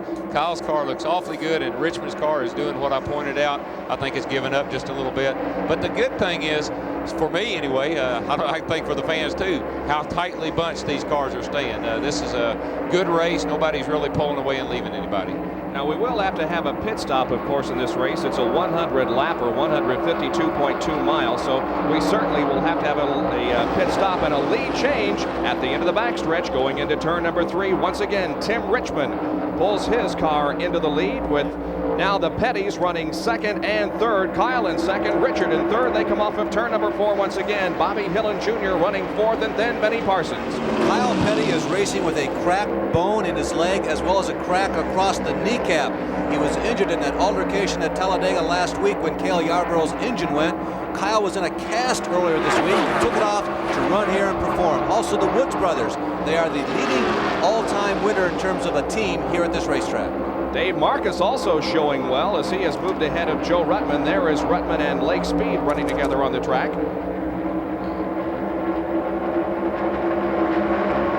And Benny Parsons moving to the inside of Bobby Hillin now as they go into turn number 1 again. And Benny Parsons and Dave Marcus run door handle to door handle into number 1. This is a critical time in the race right here. We're at 11 laps. This is when the tires start to go away just a little bit. We got a great race. Look at going down the back straightaway. Forget all that other stuff. That's a great race. Boy, the Petties are looking strong here, aren't they? Oh, everybody, look at Marcus. And, yeah. It's a great race. Everybody is staying very close. Oh. Richard, and there's Joe right in the middle in that bright green Quaker State car, finding enough room to get by. Everybody's kind of took a back seat to Tim Richmond, but after everybody's tires sort of evened out, they all caught up with him, and it looks like they're going to be this way all day. They're running at a 162.106 mile-an-hour pace. That was the average after 10 laps, and we've completed 12 now. Down the backstretch, once again, it's Kyle Petty back in the lead with Tim Richmond 2nd. Then Richard Petty, followed by Bobby Hillin, Dave Marcus, Joe Ruttman, Lake Speed, Benny Parsons, Bobby Allison, and Buddy Baker. And Darrell, while everybody's been changing positions up here and trading, Buddy Baker's caught up. He's moving up. He's visibly closer. Yeah, he is. He probably was too tight on the start. Maybe he had brand new tires. I don't know. And now the car is freeing up. And the reason I said it was critical, get back to that, as these two guys continue to race each other down the back. 3 wide coming off there. 4. How many wide is that? Wow. I've never seen them that wide before. You ought to watch Daytona sometime. Oh, man. I think I'll excuse myself. I gotta get back down in the pits. I don't see this stuff down there. But what I was going to say, I'm going to tell you about this later. The cars, you know, we run 8-10 laps in practice at a time and get a feel for what they're going to do. So right now, everybody sort of, their car is doing about what they would hope it would do. Benny Parsons now moving alongside Richard Petty, who has dropped back from the spot that he was running in just a couple of laps ago. He was third, but now Richard begins to drop back rather dramatically on the inside of the racetrack. Look at Dave Marcus, who's making a good showing in that Thunderbird, car number 73. I must have missed something. I looked up and Kyle was running second, and I looked up again and he said, where did he go? Same way with Richard. He's fallen back considerably. Up front now, it's Tim Richmond, Dave Marcus, and Lake Speed. Here comes Buddy Baker. Baker's caught up. And word about Marcus, you know, he's never driven a Ford before. He's in that cream and orange Helen Ray special. The car is out of the Midwest. Helen lives out in the Southwest. But David has never driven a Ford. He's driven a Ford product. But now here comes the number 4 Morgan McClure car. This has not traditionally been a good track for this team. But old Lake is giving a good ride, Darrell. Yeah, he is. He wants to run well, and I'm pulling for him. And, you know, Marcus is one of those guys, have you driven a Ford lately? Well, he may be driving one a lot after today, the way he's running. That's Lake Speed in the Oldsmobile on the inside of Marcus, and now Joe Ruttman sticks his nose in this battle for second position.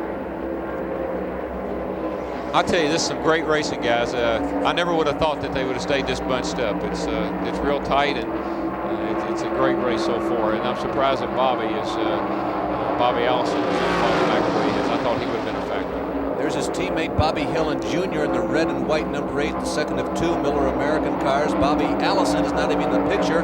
Kyle Petty is on the end there. There's Richard, of course, the bright Petty blue STP International or Dayglow or Rocket Red, whatever you want to call it. You can pick out that car very easily. And of course, Lake Speed in this race in the Morgan McClure All-Pro number 4. It's black and yellow, but it's still Richmond up front. Marcus is second. Joe Ruttman is third. Lake Speed is 4th, and Benny Parsons is 5th. There are 10 cars in the lead draft as they go down the backstretch. The other 4 cars have fallen off the pace considerably. Trevor Boyes, J.D. McDuffie, Buddy Arrington, and Jimmy Means are trailing the first pack of 10 by a considerable amount, but there is some great competition here in the first 10 cars. As Marcus has moved into second, they come down the straightaway. Joe Ruttman now in third, and Benny Parsons 4th. Tim Richmond still leads the Invitational. But we are going to go 100 laps. It's 150 miles, 152 to be exact. So everybody's got to stop. And Darrell, running this close, once everybody makes a pit stop, this is not an indication as to how the last half of this race will go. Bobby Allison could still easily be the most superior car in the end. Well, he could be. Of course, the crews are all sitting down there anxiously awaiting to service these cars, and that could be where this race will be won or lost, is in the pits as they come in, and who can get out with a couple of seconds over somebody else could be the difference in who wins and loses. We always talk about the driver in the car, and believe me, as a driver, I can tell you, those boys are standing down there watching that car go around the racetrack are the difference in a lot of races. Tim Richmond, perhaps as much as anybody, represents a part of the new atmosphere, the new personality. There's Joe Ruttman in the green car, Benny Parsons on the low side in the black and white 55 Cope car. Both of these guys have roots in the north also. That's what I was getting to refer to the new personality of Winston Cup NASCAR stock car racing. We had something like 10 different home states, that's home states, represented in this field, and 4 of them were from north of the Mason-Dixon line, which is something that was just unheard of 10 years ago. Well, I used to come to the racetrack with my slacks and loafers on, and everybody looked at me like I was a little bit unusual. This morning, Mr. Richmond graced our driver's meeting in a sport coat, a tie, and a very classy-looking silk shirt. So Miami Vice silk shirt. Yes, and I'm sure it probably has something to do with one of the 10 most best-dressed men in the world or something. I'm sure he's up on that kind of stuff. But anyway, state of the art this morning for Mr. Richmond. Times have changed.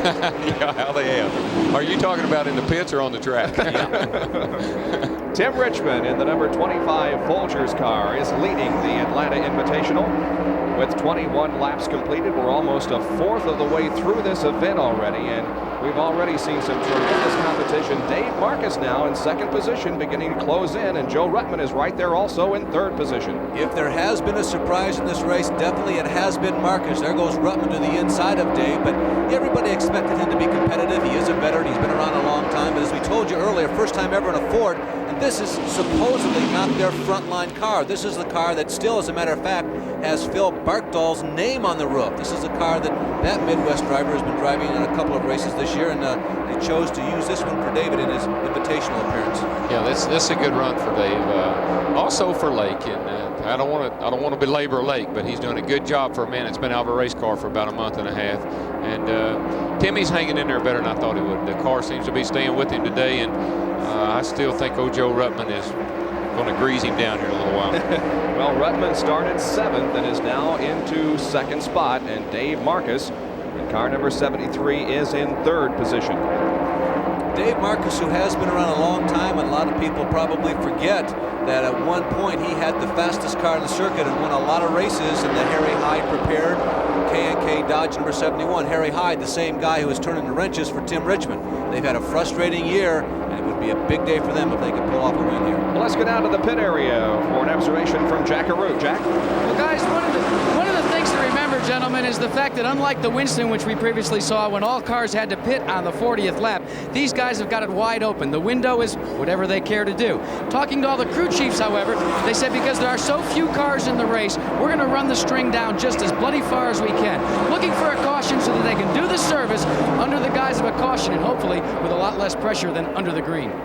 Now the real good battle, Jack, is for 3rd position on the track as Richmond and Ruttman have separated themselves from this group of cars with Marcus, Lake Speed, Benny Parsons, and Bobby Dillon Jr. along with Kyle Petty. Yeah, it looked like Lake got a little loose coming out of 4 then, and the guys got a little jump on him.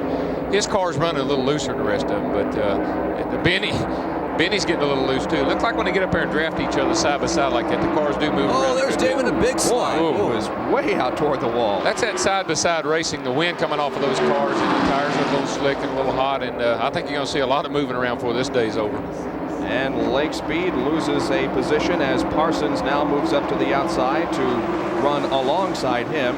So we are 26 laps into this race now. The Atlanta Invitational, the lead held by Tim Richmond. 2nd position is Joe Ruttman. We'll be back in just a moment. Bob Jenkins, Larry Newber, Jack Arute, and Darrell Waltrip back for the Atlanta Invitational. Trevor Boyes in car number 6. One of the starters, the 14 starters in this race, has been black flagged, and he is back in the garage area. On the racetrack, the battle is for the lead as Tim Richmond and Joe Ruttman are very close, but they have almost a half a straightaway interval between themselves and the 3rd place battle, which involves many cars. Benny Parsons has now moved into 3rd with Marcus 4th and Lake Speed 5th. The straightaways are short here. Remember, they're maybe just a little more than a quarter of a mile. You're in the turns like a half mile at each end of the racetrack, so having a half of front straightaway lead is not quite as substantial as it would be at a place like Talladega or Daytona. No, and that's why you see a lot of the passing is done entering the turn, because the driver's car that's handling better, he can stay on the gas longer.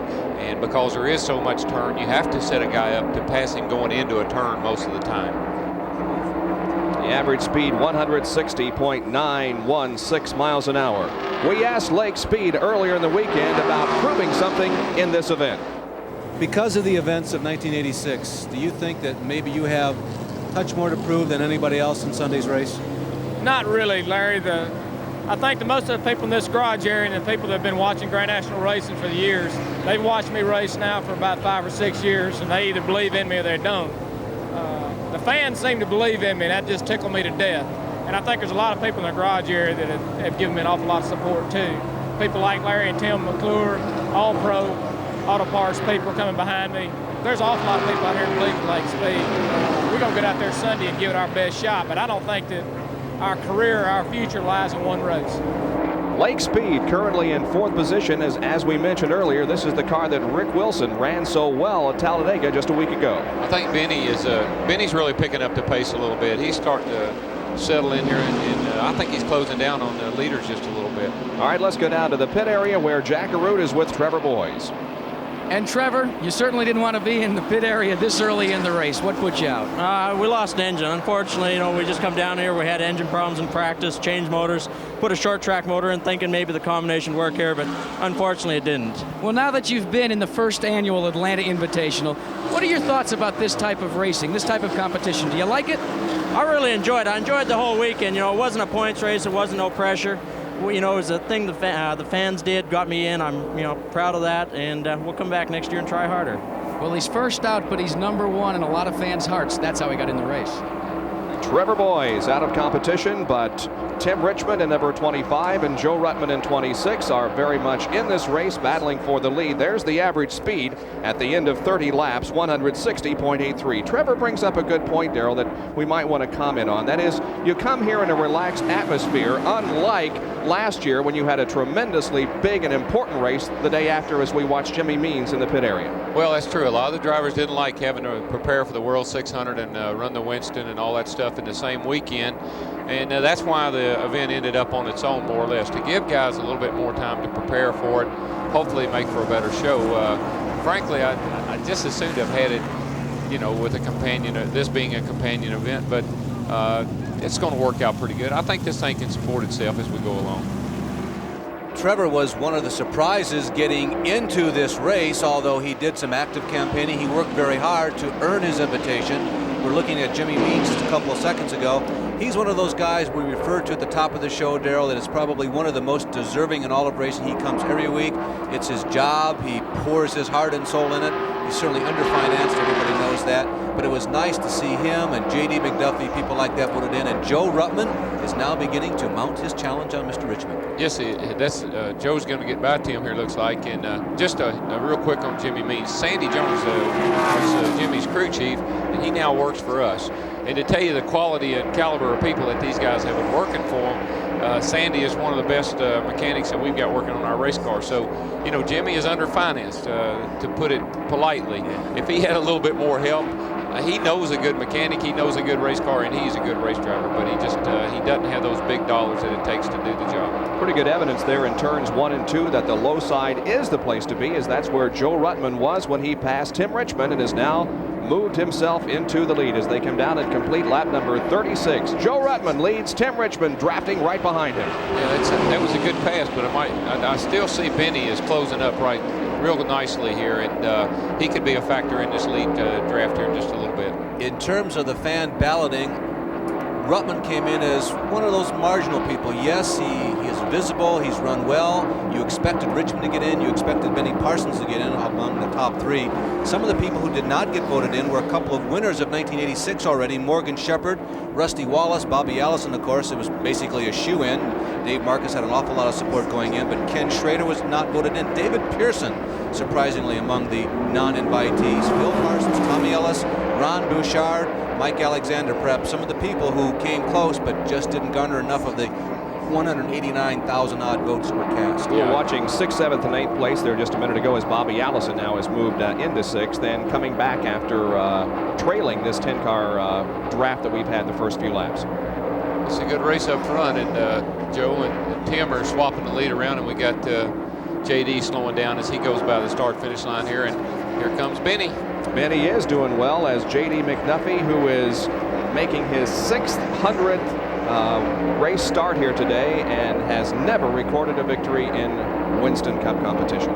Well, I know we got radio contact with Benny. I wish we could take a time out here and ask old Ben, how's it going out there right now? Benny? I don't think we ought to do that. I'm sure he has his hands full. There's McDuffie to the inside of the racetrack going down the backstretch. Meanwhile, Richard Petty and Buddy Baker are also in a contest. This would be for 9th position. Buddy Baker and Richard Petty, who at one time, believe it or not, were teammates, and they represent the 2nd generation. There are some 3rd generation drivers which are involved in Winston Cup NASCAR stock car racing now, but these two guys have been around a long time, and they are two of the true veterans of this type of racing. JD is really going slow as he comes through on the apron down to 3 and 4. I think he's going to make it back to the pits, but if he didn't, no, he's going to make it okay. I was going to say it'd be a great time for a caution flag as far as pit stops are concerned. Good side-by-side racing here. It's Buddy Baker to the inside and Richard Petty the outside. Now Baker moves ahead of Petty, moving out of corner number 4. Well, the owner of this number 26 Quaker State car is the legendary drag racer Kenny Bernstein, and he is down in the pit area. Let's go to Jack Arute. And he's a motor specialist in his own right, but Kenny, Is Joe running this race according to your pre-game plan? Is this the way you wanted it to be? Challenge for the lead now? Well, absolutely. We want him to go to the lead anytime he can. That's Larry McReynolds, the crew chief's call. They really decipher what they're going to do. But right now, it's a little loose, Joe said, and he's having his hands full, but he is pushing hard. Well, if he's running loose, what kind of an adjustment will you make on that one pit stop, knowing that's the only chance you'll have to get your hands on that car? Obviously, Jack, we got to tighten him up some. We got to give him some stagger in the tires or give him a little wedge in the car, tighten it up so that he can drive around the corners. Well, Bob, Larry, Darrell Waltrip can tell you upstairs just how critical that can be, and you better hope that you choose right when you've only got one shot. Yeah, Jack, stay there and watch and see what they do, and so I'll know what to do to mine. I'm probably going to have the same problem.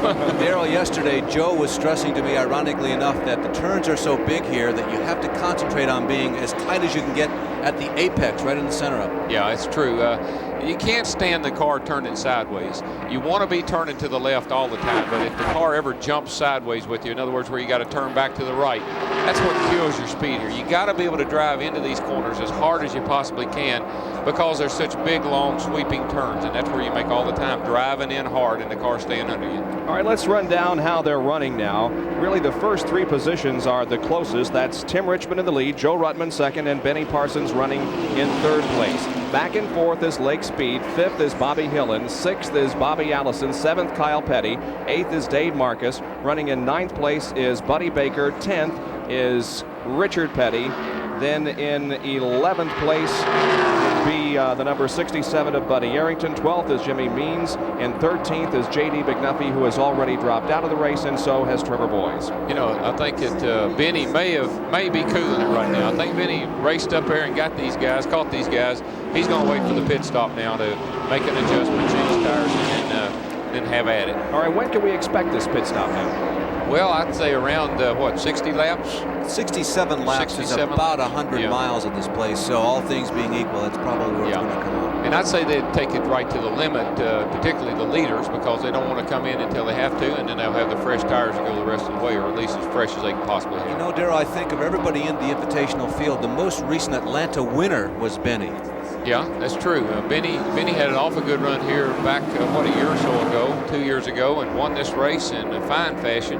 Tim Richmond looked awfully strong here in the spring race this year when he raced to the front and then had a throttle problem. So thing was sticking open with him or something. He had a fast car that day, and I thought he would probably be a contender.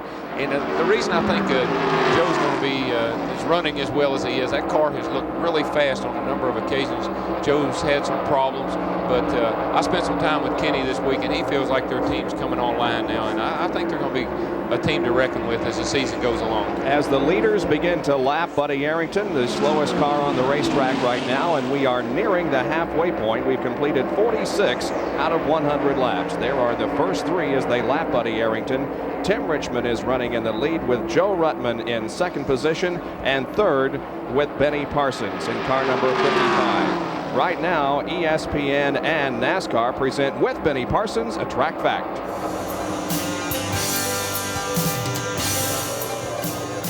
Radio contact, here's what we're talking about. 2 earplugs, especially made for each driver's ear. Put them in, put on the helmet. Then Scott plugs in the earplugs, and then he gets the power source and plugs it in the back of the helmet. The driver then reaches down, turns on the radio, adjusts the microphones in front of his mouth, pushes the button down, says to the crew, see you guys in Victory Lane in about an hour or so. And this track fact has been brought to you by Levi Garrett Chewing Tobacco. Time after time, the quality comes through. You're watching the Atlanta Invitational NASCAR race. There are the first 5 after 47 of 100 laps. We'll be back in a moment. Beginning on June the 7th at noon, Freddie Spencer will explain motorcycle racing, and among those who will be explaining racing will be Darrell Waltrip, who's in the booth with us today. He'll explain NASCAR racing on June the 10th. Well, Dave Marcus appears to be the first to come in for his regularly scheduled pit stop. The crew goes to work on the right side of that car, changing the rubber. Marcus has very much been in contention for the lead of this race, but now becomes the first to pit, and they are making some chassis adjustments. You can see the pit crew member who has climbed in the right side of that car, and they're changing all 4 tires. That's it's not surprising that he's in first. The Fords traditionally don't get quite as good a gas mileage as the Chevrolets. That he's changing 4 tires, that's a surprise. He's really in a bit early. Apparently the setup is going away quickly, Darrell, because he figured I better go in now. If I wait longer, I can lose that much more time on the racetrack. I'll make my stop now. He's inside the window. He can go the rest of the way. By virtue of changing 4 tires, he may have had a tire going down, and he may have felt that there was something wrong with the tires, and he wanted to change all 4 of them just to be safe. Well, we've mentioned on a couple of occasions that Benny Parsons is running very strong. He's in 3rd position behind Joe Ruttman and Tim Richmond, and Jack Arute is down in the pit area with Leo Jackson. And Leo Jackson is the team owner of this operation for Benny Parsons. Leo, it looked as if Benny closed right up to the rear bumper of the front runners and then backed off, trying to conserve tires and handles until you can make the pit stop. Well, you know, I really don't know. He says that the car is, you know, perfect by itself and maybe a little bit loose right behind another car. We have some tires laid out here, you know, that I think will tighten the car up a little bit when we change the tires. Under green flag conditions, under the green, will you go for 2 or will you go for 4 all the way around in the tire department? I didn't hear you. Will you go for 4 tires or 2 tires on the pit stop? Well, if it's green, we'll go 2. If it's caution, we'll go 4. Well, Leo, your driver's now in 2nd. You better get back to business because he may be going for 1st shortly. Very possible the pulled off that pass for 2nd position at the end of the backstretch going into 3. Benny Parsons now 2nd, setting his sights on the leader, Tim Richmond. Darrell, I've heard that a number of times this year that the new cars are real rock solid when they're by themselves. When you get around traffic, it gets a little dicey. You really got to pay attention. Well, the air comes over the car so much differently than what we were accustomed to. With the slanted back windows on all the cars now, we do get a bit of a ducktail effect. Bill had that as an advantage last year, and now everybody has the same disadvantage this year. But I was impressed with the way Benny chased this first 2 cars down, Tim and Joe, and now he looks like he's going to maybe take the lead here. So Benny's got a strong car under him right now. And you might add that our old buddy Lake, now he's certainly not up there in the front, but he's not falling off the pace that badly. He's still within striking distance. Lake Speed running in 4th place. There are your first 2, Tim Richmond and Benny Parsons. 55 laps have been completed. You're watching the Atlanta Invitational on ESPN, and we'll return after these messages. We are back at Atlanta for the NASCAR Invitational. Kyle Petty is in the pits. He was our pole sitter. They took on 2 new tires and filled the car with fuel, of course. Let's go to Jack Arute. Now the heavy hitters make their presence known on pit lane. First one in is Benny Parsons. The crew goes to the outside tires. Right side rubber being exchanged very quickly, while 22 gallons of fuel are going in the back of the car. You see the crew working like choreography. They come out, he's out and away. Now, where is Tim Richmond? Richmond in number 25, Harry Hyde's crew, is getting ready, but he has not made his presence known, and here he comes now. Yes, he's slowing out of turn number 4, Jack. We'll just keep it with you as he's entering pit lane right now. The Chevrolet making its round turn down towards his position. He pauses it somewhat, trying to get on the binders. Something awry with that car as he tries to hit the marks there by the Folgers crew. They go to work. They are going to change left side tires. Now, this will be interesting to see if they elect to do just lefts or go around and then take on the rights. Normally, you would go to the rights first and then take the lefts afterwards. But this could be a strategy move on Harry Hyde's part for Tim Richmond. Richmond looking out. The jack drops. He's away. A good quick stop. I don't think it was as quick as Benny's, though. Now here comes Joe Ruttman, who is running 3rd, coming in for a stop. Now Larry McReynolds and his crew will have to go to work. They've got 2 marks to measure their pit stop by. One crew took on right side tires, the other took on lefts. Let's see what McReynolds calls for Joe Ruttman's machine. It comes to a stop, and at least first and foremost, they're going to the right side. The jack goes up. The tires are already off, and new ones are being exchanged. The lugs being attached by the tire men. A very quick stop. Will they go? Yes, 4 tires for Joe Ruttman. So we've got 3 choices with the top 3 competitors. Right sides with 1, and now we'll have a chassis adjustment on Joe Ruttman's car as well. So So this will be a little longer under green flag conditions, but it could spell the difference competitive-wise at the end of this Atlanta Invitational. They complete their work on the left side, and the last car to pit will be Bobby Allison. Has he learned something after watching all this? Well, time will tell when he goes in for service from his crew. Locks the car up, goes to his position, waiting for service. They come across, making a chassis adjustment first. You notice they run without windows in the upper window so they can make the chassis adjustments easy. They go to the right side tires, and it looks like it's going to be a fairly normal pit stop for Bobby Allison. He's gone for rights. What do you think, Darrell? So far, the big surprise was Ruttman, taking on 4 tires. I don't believe I'd have done that, and plus they had a problem with an air wrench on the left front.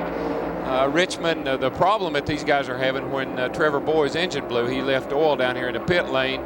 They put down the stay dry, and these guys are coming in hot as you'd expect them to, hitting the stay dry and getting all out of shape. That hurt Timmy a little bit, and hurt Benny a little bit. Seemed like these guys back on this side of the start-finish line on the far side are having the most trouble.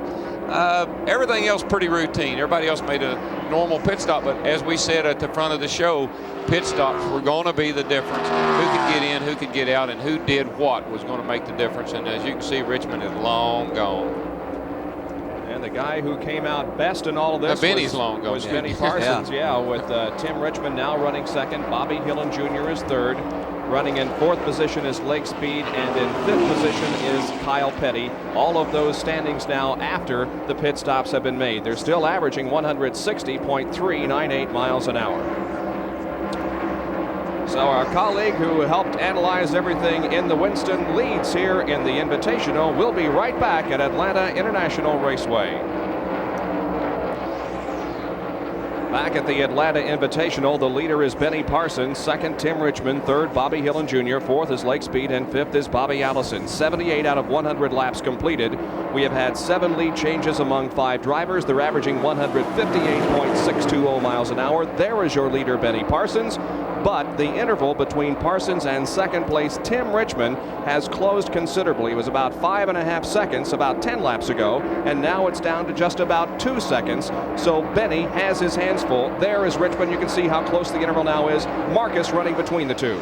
Darrell, we were talking during the break about how Benny got out earlier than Richmond. The agreement was that Richmond seemed to lose a little more time coming in, but maybe Benny did not take a full can of gasoline. I think that's the secret right there. Benny took about a can and a half, just whatever they felt they needed to finish this race. And Timmy did sit there and wait for 2 cans of gas to be put in the car. You're talking about an anxious bunch of guys.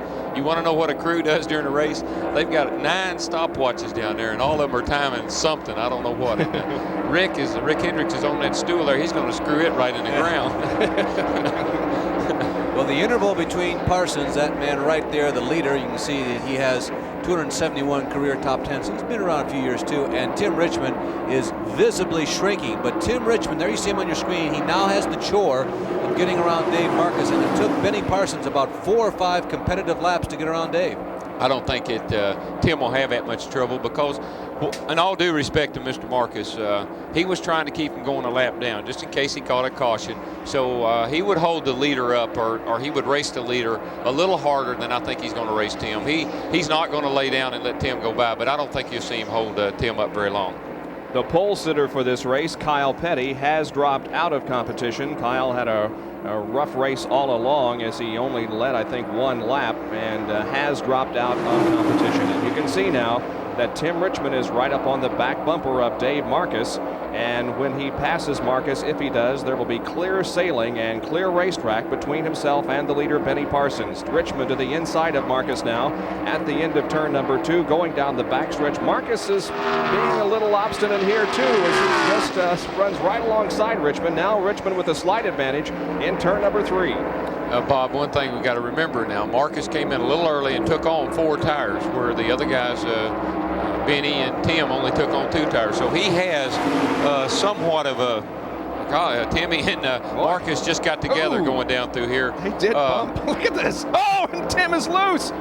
He almost spins. Wow, what an outstanding job of driving. Man. Tim Richmond played some real contact roller derby trying to get around Dave Marcus, and about 3 or 4 times he almost lost it, including right between turns 1 and 2.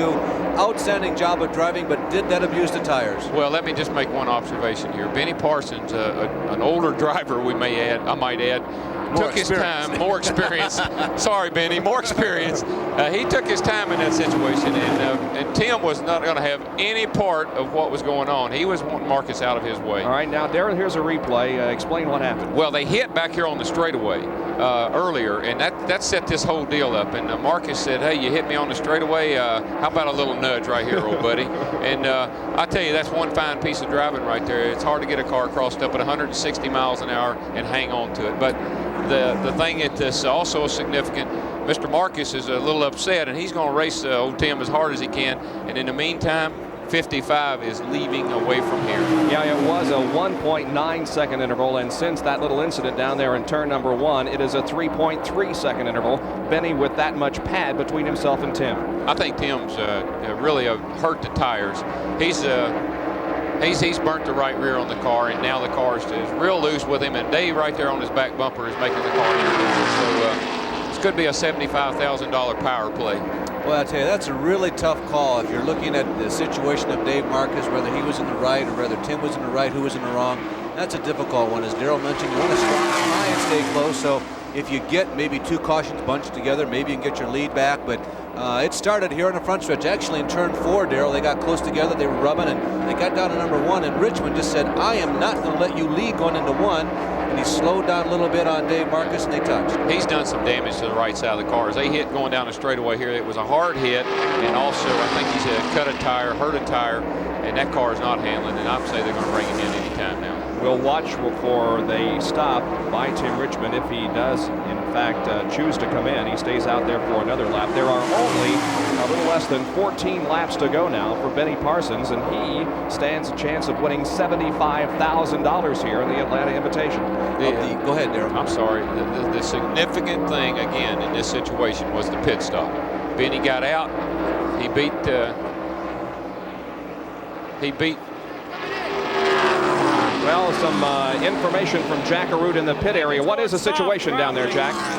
Well, I'm here with Harry Hyde, and Harry, you're trying to call him in, but he won't come in. Well, we're going to try to, no, he's going to have to come in, I think. He doesn't want to come in, but he's going to have to come in, I think. Well, that's the word from Tim Richmond's mentor and chief mechanic. Harry Hyde has been trying to call him in the last 2 laps, and Darrell, you were exactly right.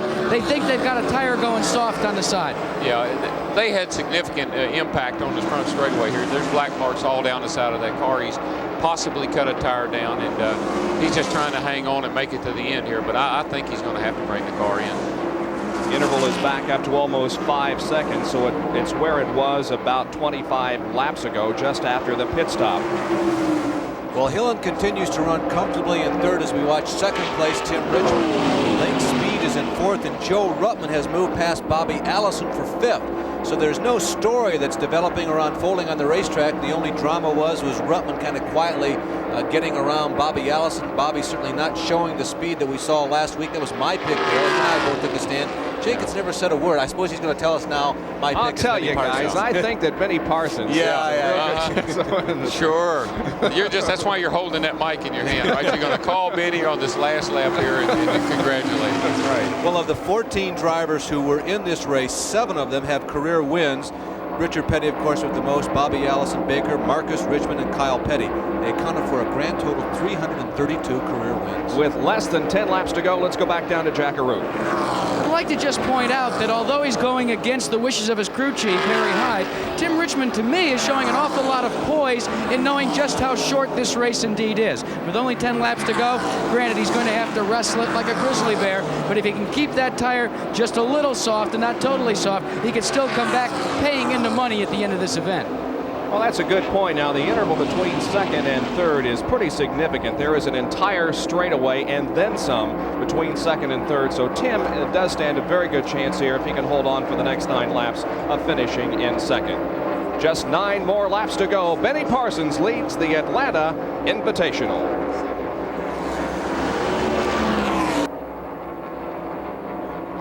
Back at Atlanta for the Invitational, there is Tim Richmond, who is running in 2nd position, but that car is tremendously loose. He's all over the racetrack. Well, it was, as we were saying in the break, they didn't change right side tires. They went with the left side tire change. him and Marcus getting together could get the car all sideways, took what little rubber those right side tires had on them and just wore it right on off.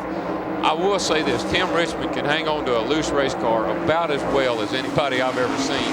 I don't know if that's from IndyCar experience, dirt track experience, or just what you don't know won't hurt you. I can't tell for sure. There was a race earlier this year. Didn't he break like a rear ratchet, which is almost impossible to steer a car? It wants to turn to the right every time you go into a corner, or worse yet, you don't know which way it's going to go. And Tim stayed with that car for several laps in those conditions, which were basically impossible for almost anybody else. See, a lot of us, we start complaining about the car, and some guys, they just figure, well, it's the way I'm driving it. I got to drive it differently. 5 laps to go in the Atlanta Invitational.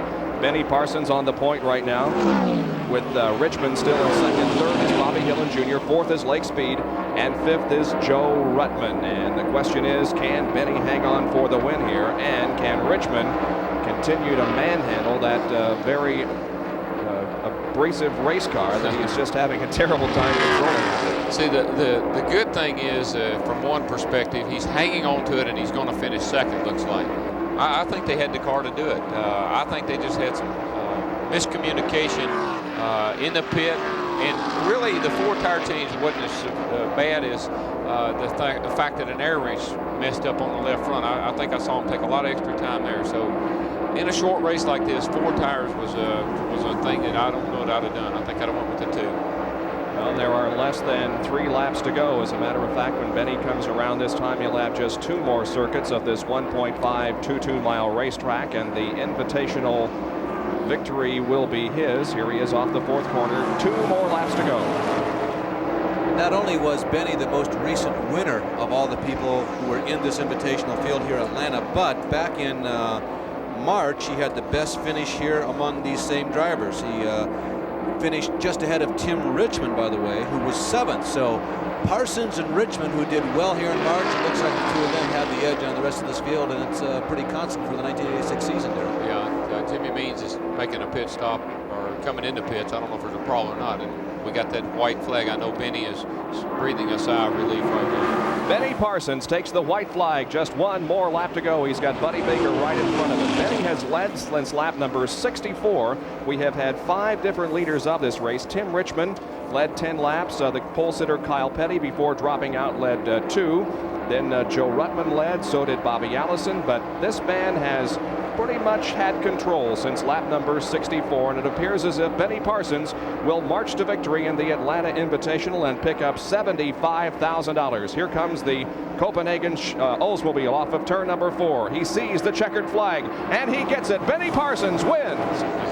And not only does he pick up $75,000 for a victory here, but he gains entrance to next year's Winston race. He goes into that field as the first one. Yeah, he does. And I think the interesting thing here would be to get a camera down there and see how Tim and Dave Marcus communicate with each other.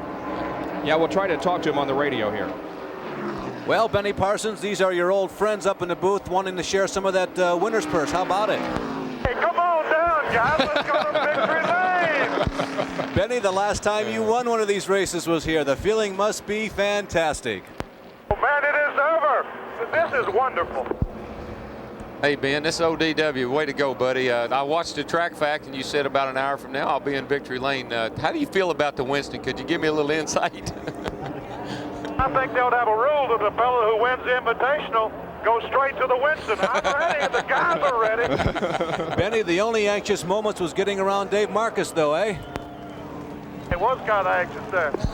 All right, we'll, of course, have a further and more in-depth conversation with him in victory lane. He pulls into victory lane, and we'll be back in just a moment for an interview with him with Jack Arute. Benny Parsons wins the Atlanta Invitational. We'll return after these messages.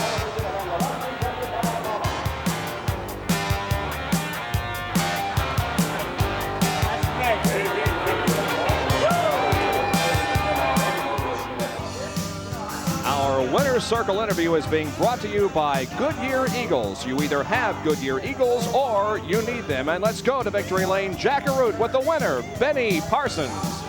Well, Benny, my old friend, welcome home.